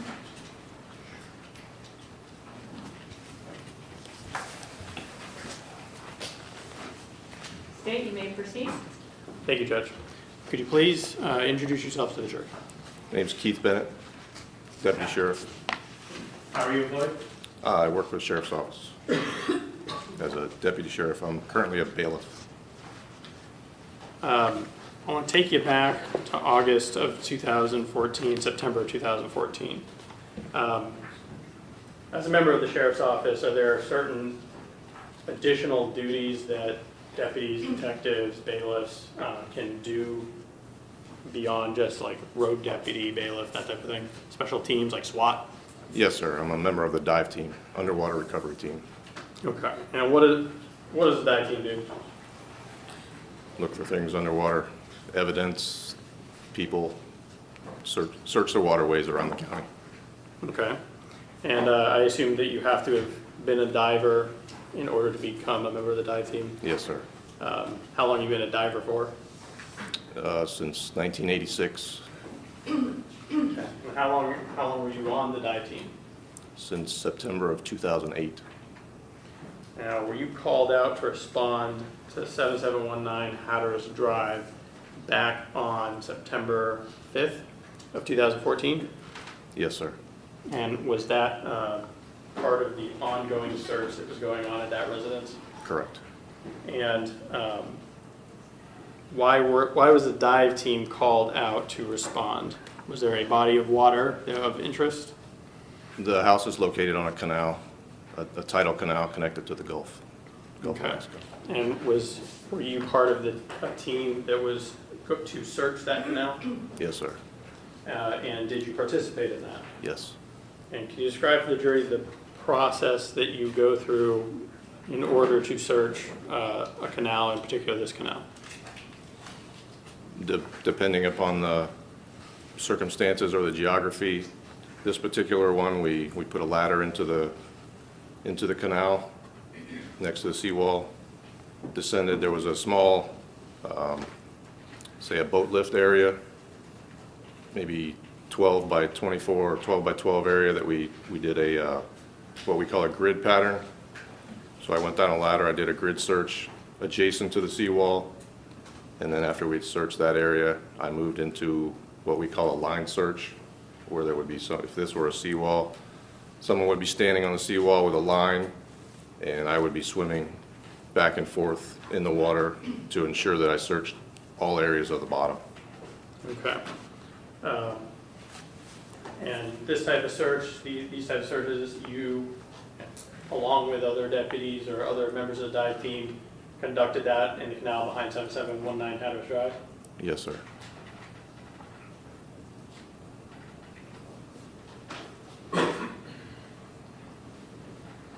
Now, when you got into the water, Did you find anything? My first step into the water off of the ladder, I stepped on a rifle. Judge, may I approach the witness? You may. And I've previously shown the defense counsel State's Exhibits 46 through 53.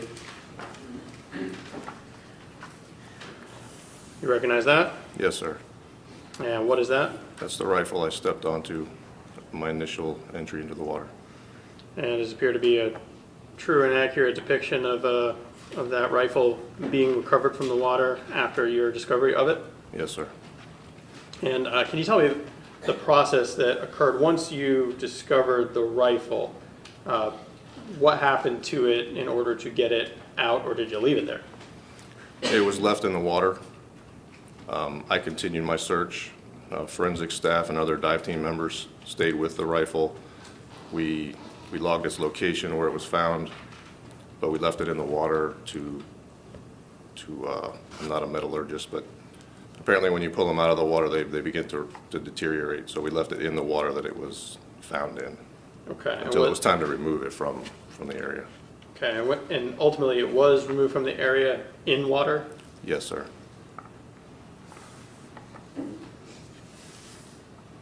Turning your attention to State's Exhibit 47, or, I'm sorry, following the discovery of the rifle that you stepped on, did you discover anything else? I searched that immediate area adjacent to the seawall, and I located several more rifles, unspent ammunition, and a crossbow. Now you say unspent ammunition, just so that we're clear, that means bullets that have not been fired? Correct. Cartridges, I guess, that have not been fired, the bullet, the casing, the whole thing that you could put in a firearm in order to shoot? Yes, sir. Rifle cartridges and shotgun shells. Okay. And showing State's 47, you recognize that? I recognize it as one of the rifles, yes. Okay. Does it appear to be a true and accurate depiction of that, one of the rifles that you found being recovered from the canal? Yes, sir. Showing State's Exhibit 48, you recognize that? Yes, sir. Does that appear to be one of the rifles that you found in the canal being recovered? Yes. Showing you State's Exhibit 49, do you recognize that? Yes, sir. And does that appear to be? It's one of it's the shotgun. I believe that's the shotgun. No, I'm sorry, this is a rifle. Okay. Yes, one of the rifles. Showing you State's Exhibit 50, you recognize that? Yes, sir. And It's also one of the rifles found. and is that one of the rifles being recovered from the canal? Yes. And I think, I'll recall, it State's Exhibit 49, that's also one of the rifles being recovered from the canal? Correct. Showing you State's Exhibit 51, you recognize that? Yes, sir. The shotgun. Okay.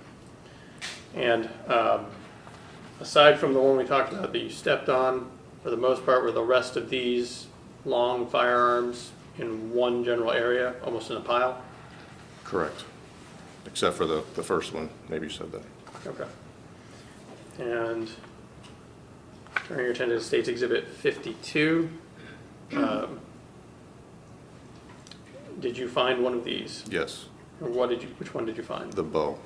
The one on the closest to the blue box in the picture. Okay. And the picture actually depicts two different bows? Shows a crossbow and a compound style bow. And which one did you find? The compound bow. Okay. And does that appear to be the compound bow that you discovered in the water after it was removed and placed on the, what is that, the deck there? The seawall, yes, sir. Okay. Judge, at this time, State would like to move State's Exhibit 47 through 52 into evidence. And 46, I'm not sure if I was I going to say, so 46 through 53, 57. 52. So 46 through 52. Any objection from the defense? No objection. All right, they'll be so moved.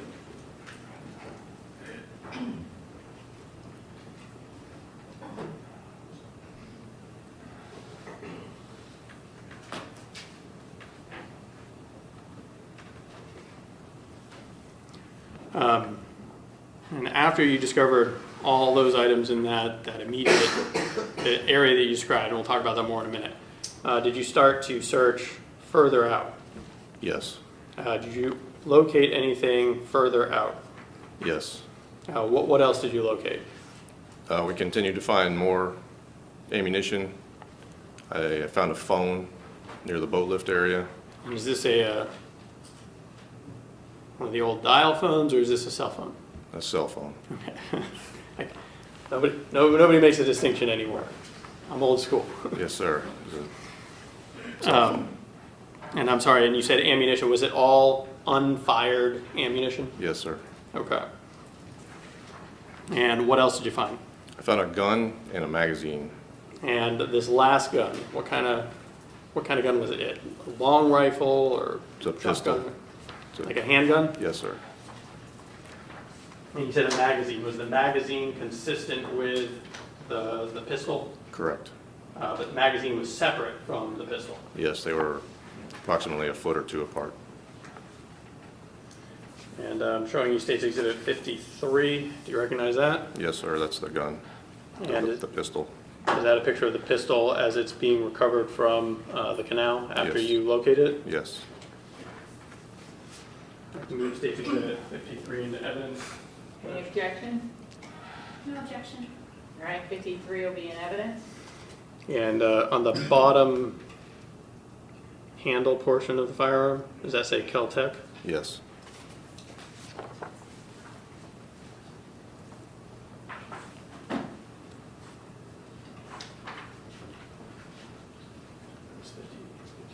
That was 53.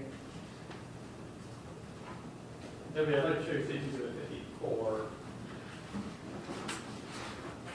for identification. And I did show this to the defense counsel earlier and just now, Judge. Okay.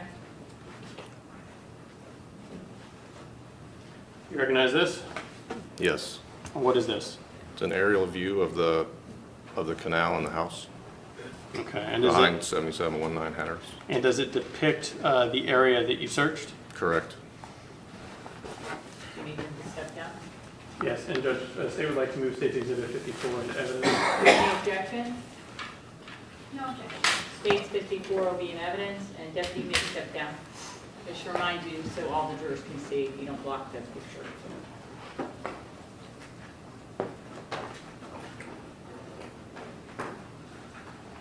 Now, in particular, there are some different colored stars placed on this this photograph. Were you involved in placing certain stars earlier in order to notate certain locations?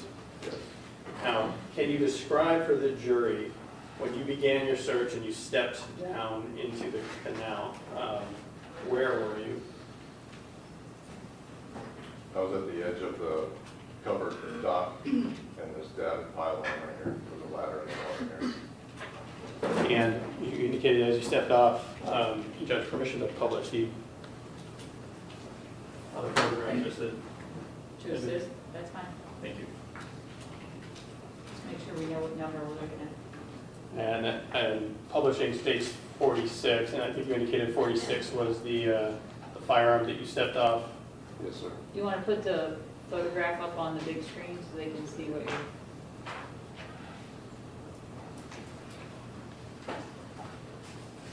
.46.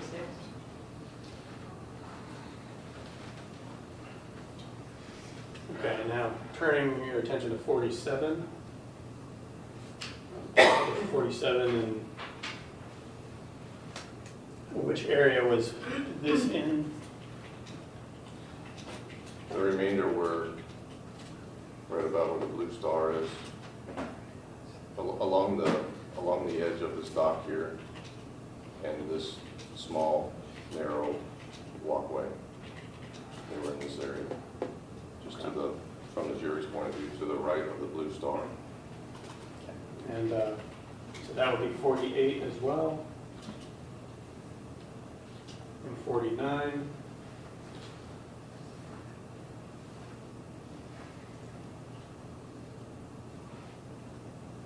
And 50.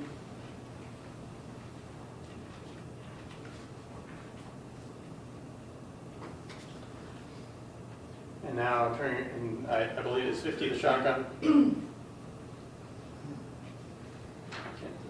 Or no, I'm sorry. that the shotgun? Yes, sir.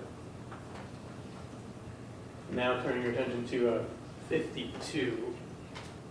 I believe you previously indicated it was the compound bow, which is the one closer to the blue thing in this photograph. Correct. And can you indicate on the map, or not the map, the aerial photograph, where you found that? All within this area here. So the blue star largely denotes where all of those items that we've discussed thus far were located? Correct. And you indicated there was a bunch of unspent ammunition. Where generally was that? All in this, along the seawall, adjacent to the seawall. This was all, there were numerous rounds in here and then also in this area out here. Was it like in a nice little box, or was it just all strewn about, piece of ammunition there, piece of ammunition there, piece of ammunition there? Both. There was ammunition, there were ammunition boxes, empty boxes. Okay. And finally, we discussed discussed a couple other items, but in particular, we discussed the Kel-Tec firearm, States Exhibit 53? Where was that located? And a gold star here. And you're indicating the gold star on this aerial photograph? Yes, sir, it would be at the bottom, the bottom star. Okay, and in relation to that star, approximately where was the cell phone you located found? I believe that's silver star. And approximately where was the magazine to the Kel-Tec firearm, or that was consistent with the Kel-Tec firearm located? They were both near where the gold star is. If I remember correctly, the gun was further west than the magazine, but just by a foot or two. Okay. You can resume your seat. Judge, may I have just a moment? You may. Could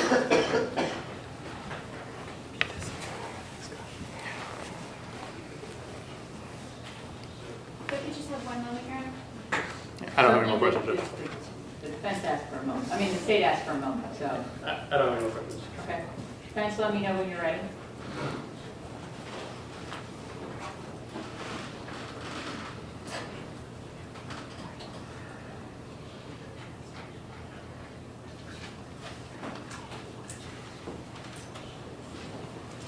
Did we move 54 into evidence? Yes? Okay. We didn't judge, we asked him to do that. All right, it'll be moved in at this time.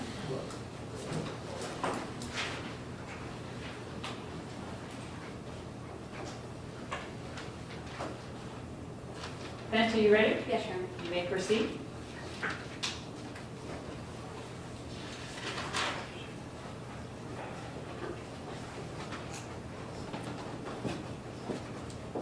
Just have a couple of questions. There was one rifle identified in the photograph shown to you by the state. Were there any other, one shotgun. Aside from that, do you know how many total rifles you were able to recover? I don't remember the exact number. Is that something that forensics would have cataloged? Yes. And do you know the specific makes and models of the firearms that you found in the water? I do not. If I could just have one moment, Your Honor. You may. No other questions. Any redirect? Yes, Judge. In regards to the specific makes and models and cataloging, your job was to look in the water, right? Correct. And was there an entire team outside the canal that was assisting in the recovery of these items? Yes, sir. And whose role it was to document and photograph and do the additional things other than finding the items in the water? Correct. There were other folks measuring, collecting, tagging, identifying.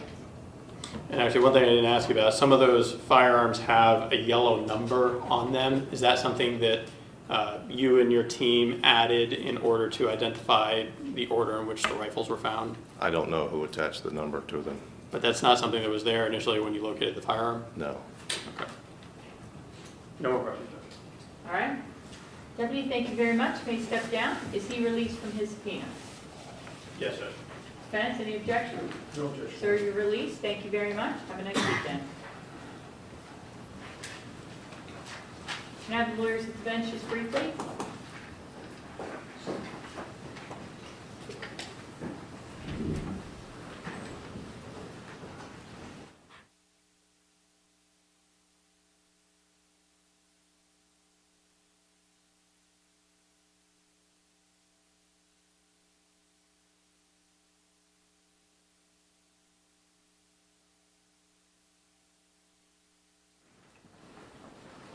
Okay, call your next witness. We'll call Deputy Stanger. One more time with the name. Deputy Stanger. Stanger, got it.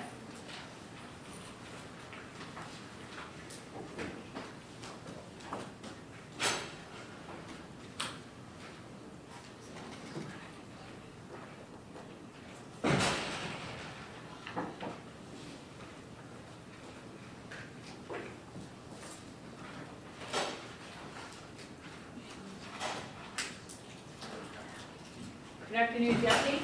You want to step up to the podium for me?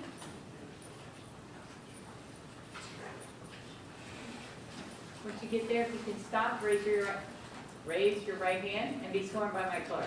Do you solemnly swear or affirm the testimony you're about to give will be the truth, the whole truth, and nothing but the truth? Yes, I do. All right, please have a seat in the witness stand, speak in a loud and clear voice for me.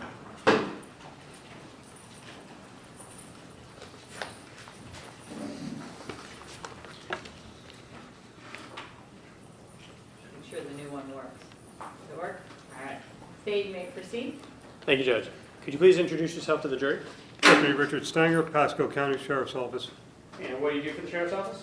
I'm a corrections deputy. I'm a member of the underwater recovery team. And how long have you been with the underwater recovery team? 4.5 years. And prior to being a member of the underwater recovery team, did you have to, were you a diver? Yes, sir. Now, back on September 5th of 2014, were you a member of the underwater recovery team then? Yes. And did you have occasion to respond with the dive team to 7719 Hatteras Drive? Yes. And did you assist in the search of the canal behind that residence? Yes, I did. And what is the nature of the search that you do? Recover evidence, anything that may be considered evidence. You know, what is the process that you go through? What do you call that? Recovering the property or evidence from the bottom of the water. I'm sorry, and it's more my fault. Grid search, line search, those types of things. What do you Depending do? on the conditions of the water, which type of search we do. Do you recall what you did in this particular situation? Grid search? Okay.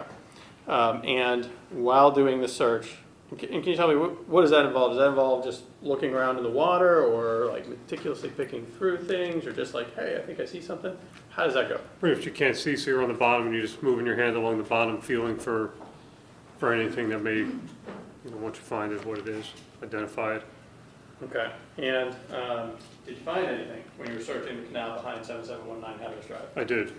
What did you find? Found several cordless drills, unspent rifle and shotgun cartridges, a crossbow, a trigger release for a bow and arrow.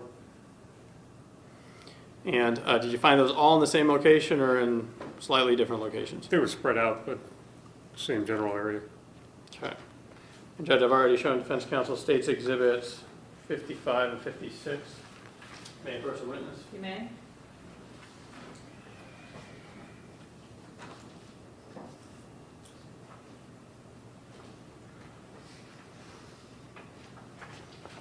I'm showing you states exhibit 55 for identification. Do you recognize those? Yes. Those appear to be the drills that you located in the canal Yes. and some of the associated drill bits. Yes. And this would have been after they were removed from the water. Correct. And I'm showing you states exhibit 56. Is that consistent with some of the ammunition and other items that you located in the water? Yes. And the ones with the, what are we looking at here? If you could just describe it. The red ones are shotgun cartridges. These are rifle cartridges down here. This is the trigger release for the bow and arrow. And you're pointing to the item to the left of the green lighter? That's correct. These are more rifle cartridges to the right of the lighter.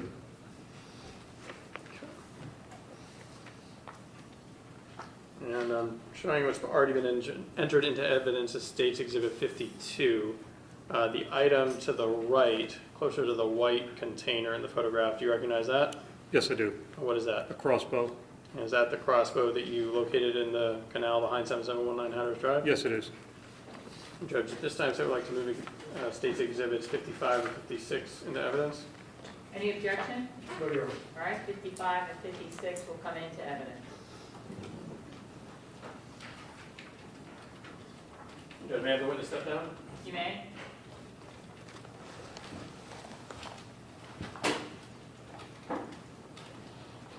Well, I'm showing you what's already been entered into evidence as State's Exhibit 54. You can look at it for just a moment and familiarize yourself with it. Is this an aerial photograph that you've seen before? Yes, it is. Does it fairly and accurately depict the canal area behind 7719 Hatteras Drive? It does. And were you involved in placing a star on the photograph to denote where you found this item? Yes. And what star did you place? What I color? placed the green star right there. And what did you find in that area? That's where the quarters drills were found, the drill bits, unspent cartridges, and the crossbow. Okay. Trigger release. And so the crossbow, I'm showing State's Exhibit 52, and that's that item to the right of the photograph, just left, I guess, of the white container there. It is.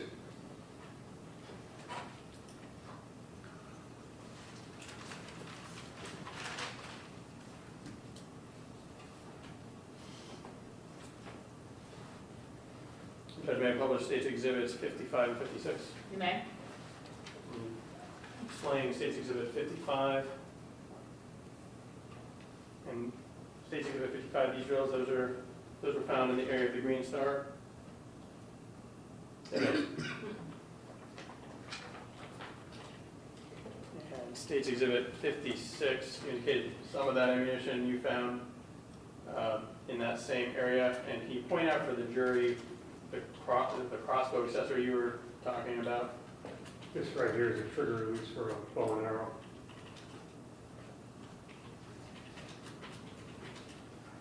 May I resume your seat?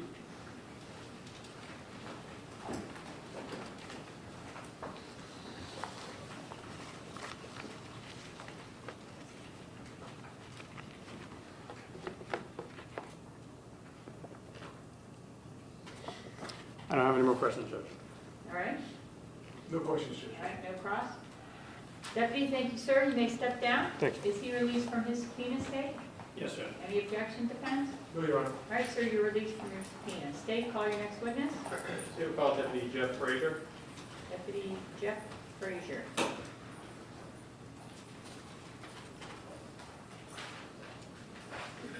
I believe this is going to be our last witness for the day, correct?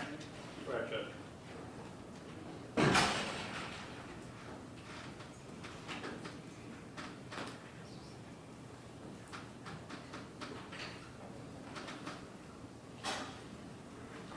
Good afternoon, Deputy Frazier. You can come on up to the podium and stop when you get there. Raise your right hand, be sworn by my clerk. Do you solemnly swear or affirm the testimony you're about to give will be the truth, the whole truth, and nothing but the truth? Yes, I do. Right? Please have a seat in the witness stand, speak in a loud and clear voice for me.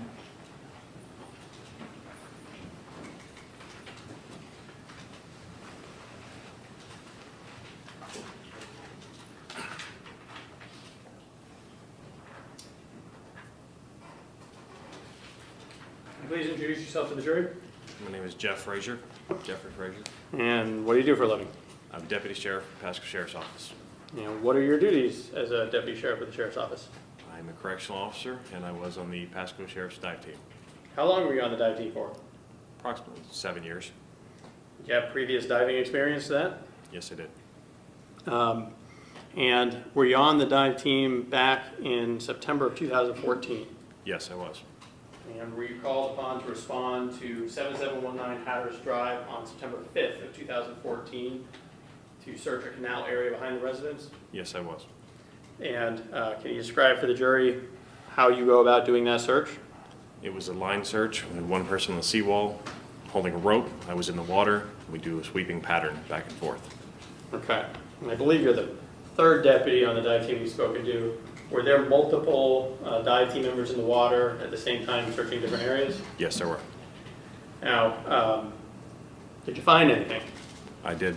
What did you find? I found a hammer. Judge, may I approach a witness? You may. And I've previously shown Defense Counsel State's Exhibit 57. I'm showing the witness State's Exhibit 57. Do you recognize that? Yes. And what is that? That's the hammer I found. And is this after it was removed from the water? Yes. Judge, at this time, the state would like to move State's Exhibit 57 into evidence. Any objection? No objection. All right, States 57 will be in evidence. Judge, permission to have the witness step down and to publish State's Exhibit 57. Certainly. Deputy may step down.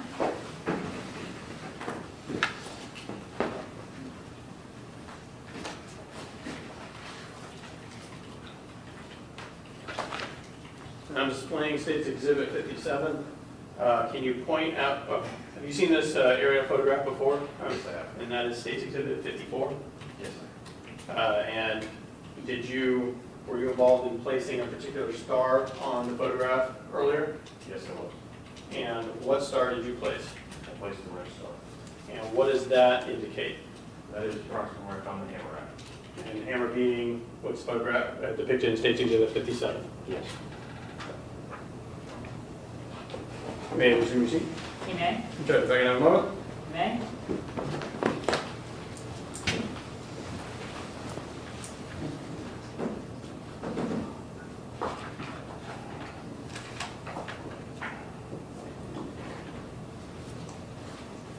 Deputy, approximately how deep is the water? Is it like a foot deep? Is it It 20 feet was deep? approximately 12 feet at the most. Okay. I don't have any more questions, Judge. All right.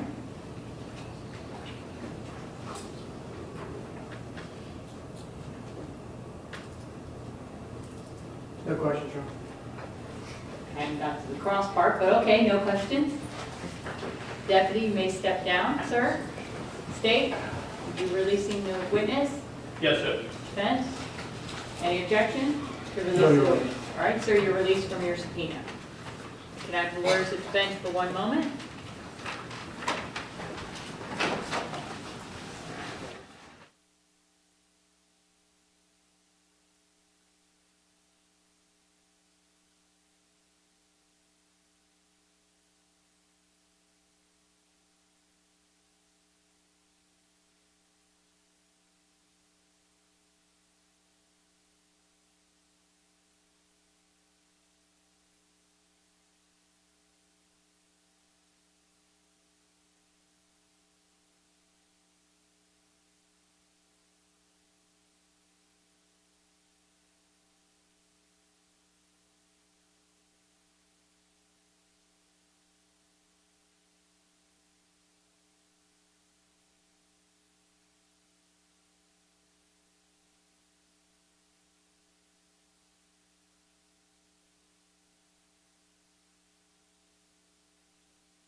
All right, ladies and gentlemen, we are done for the day and the week. I know it's been a very long one for you.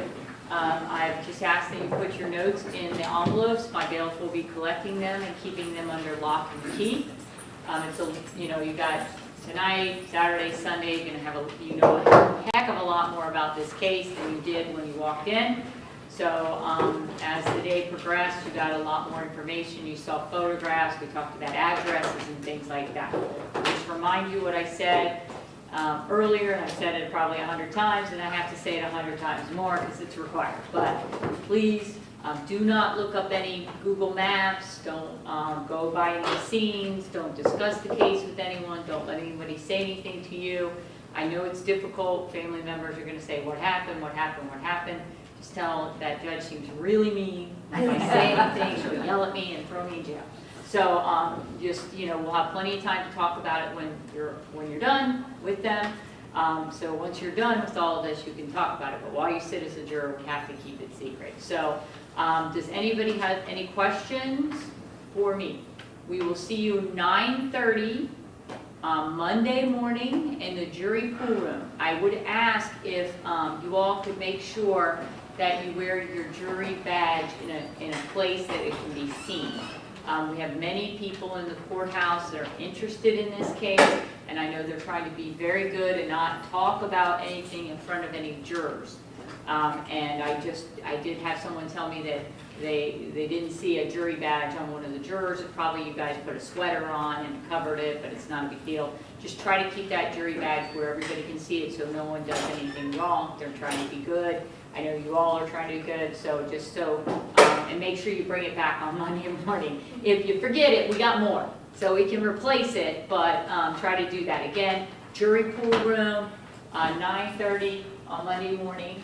And Deputy Kleber, if you'll step up, I have letters for each one of you that says that you are serving on the jury. So you can have them to provide them to anyone that needs them. If anyone needs me personally to call someone on your behalf, just please give me the number. I will be happy to call, be it a boss or a supervisor or whoever needs to talk to me personally, or you can tell them to watch Bay News 9. So, but you're not on there, the case is, but they're not putting your faces out there, okay? All right, thank you all. I know it's been a long week, and we'll see you Monday morning at 9:30, okay? Again, don't... on the chair. You guys can be in the back row there. Thank you. We will keep phones if requested, but they're yours and you can take them.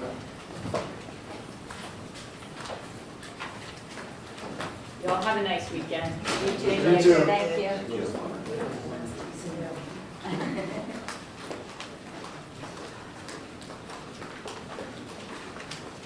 I need to be doing 30. You don't. I have a calendar at 8:30, but you don't. All right, the jury is out. Do we have anything from either side that we need to address before we break for the evening and the week? And Judge, just briefly, again, I'm going to work with the defense on the photographs used with the medical examiner. We anticipate that will be on Tuesday. Being respectful of the court's sealing of photographs and the photographs in this case, the easiest way for us to do that is going to be to use this big monitor. okay. I'm going to request that we keep the photographs at the size that we are introducing, these 8.5 by 11 photographs, and that I will use that monitor to display with the medical examiner. If I can't, I would like to. If the court rules that I can't use it, then I'll have to come up with some alternate means to make them displayable. And I can do that. I just don't know if that's going to, there will ultimately be bigger photographs put into evidence because they need to be able to see. So I'm going to ask for that. If there's going to be an objection to using those photographs on that monitor, I would like to know now so that I can properly prepare the number of photographs. If I hand them through the panel, it could take quite a while. And so I'm respectful of the situation. I just need some guidance. Okay. since I wasn't over on that side of the room, I saw the actual photographs. I don't know what they look like on the flat screen when they're in front of the jury. The defense did see them, and they were over there. So what he's saying is that he would like to show the autopsy photographs to the jury on the Elmo, which would then come up on that flat screen that we've been using today. So where do you stand on that? As long as we're not a large judge, there are, there's a degree of gruesomeness to the photographs. So some of them are obviously probably not appropriate to be blown up and enlarged. Mr. Soraya was kind enough to hand one out today, or show one without it being enlarged. So that would be my objection to the most gruesome ones, of course. The majority of those probably don't have an objection to, but again, that's the only thing I would phrase as far as when they're enlarged, the most gruesome photographs are going to be very inflammatory. Yes, thank you. Judge, just so we're clear, I'm not introducing an enlarged photograph. I'm introducing the 8.5 by 11 photograph. I'm just displaying it so that the medical examiner can explain on the board as to what we're actually looking at. There are some very intricate details as he gets to determine the injuries. When you put the picture on Elmo, Right? and it goes to the big screen, does it fill up the whole screen? Give me a minute, Matter of fact, Your I'm Honor. going to step that. I'll be If happy you to show just you. I can Pull get- it over here and let me see. Just give me 1 second. Can you turn on Elmo for me? It's on. Okay.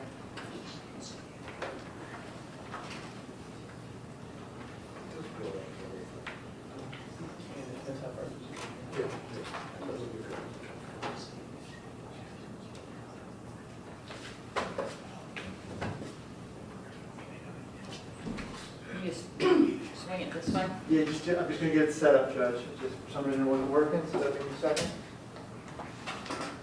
Joe, can you kind of give me a, There, good. you know what, we can plug it in the back. Just swing it this way. Just, Technology's wonderful. you know.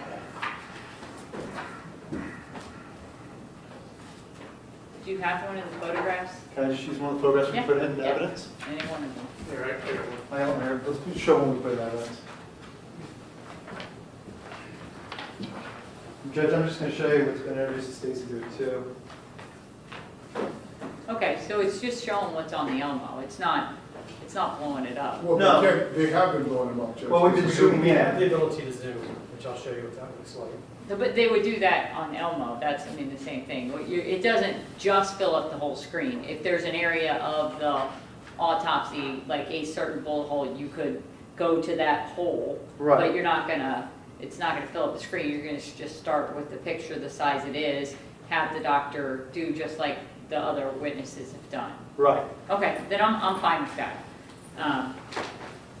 As long as it's, of course, the photographs are admissible because it assists the medical examiner and his testimony, the normal Yes, you know, Judge. requirements for admitting them, but I don't see any problem from what I've seen that they become, you know, blown up. They're just the exact same size, and if you need to, you know,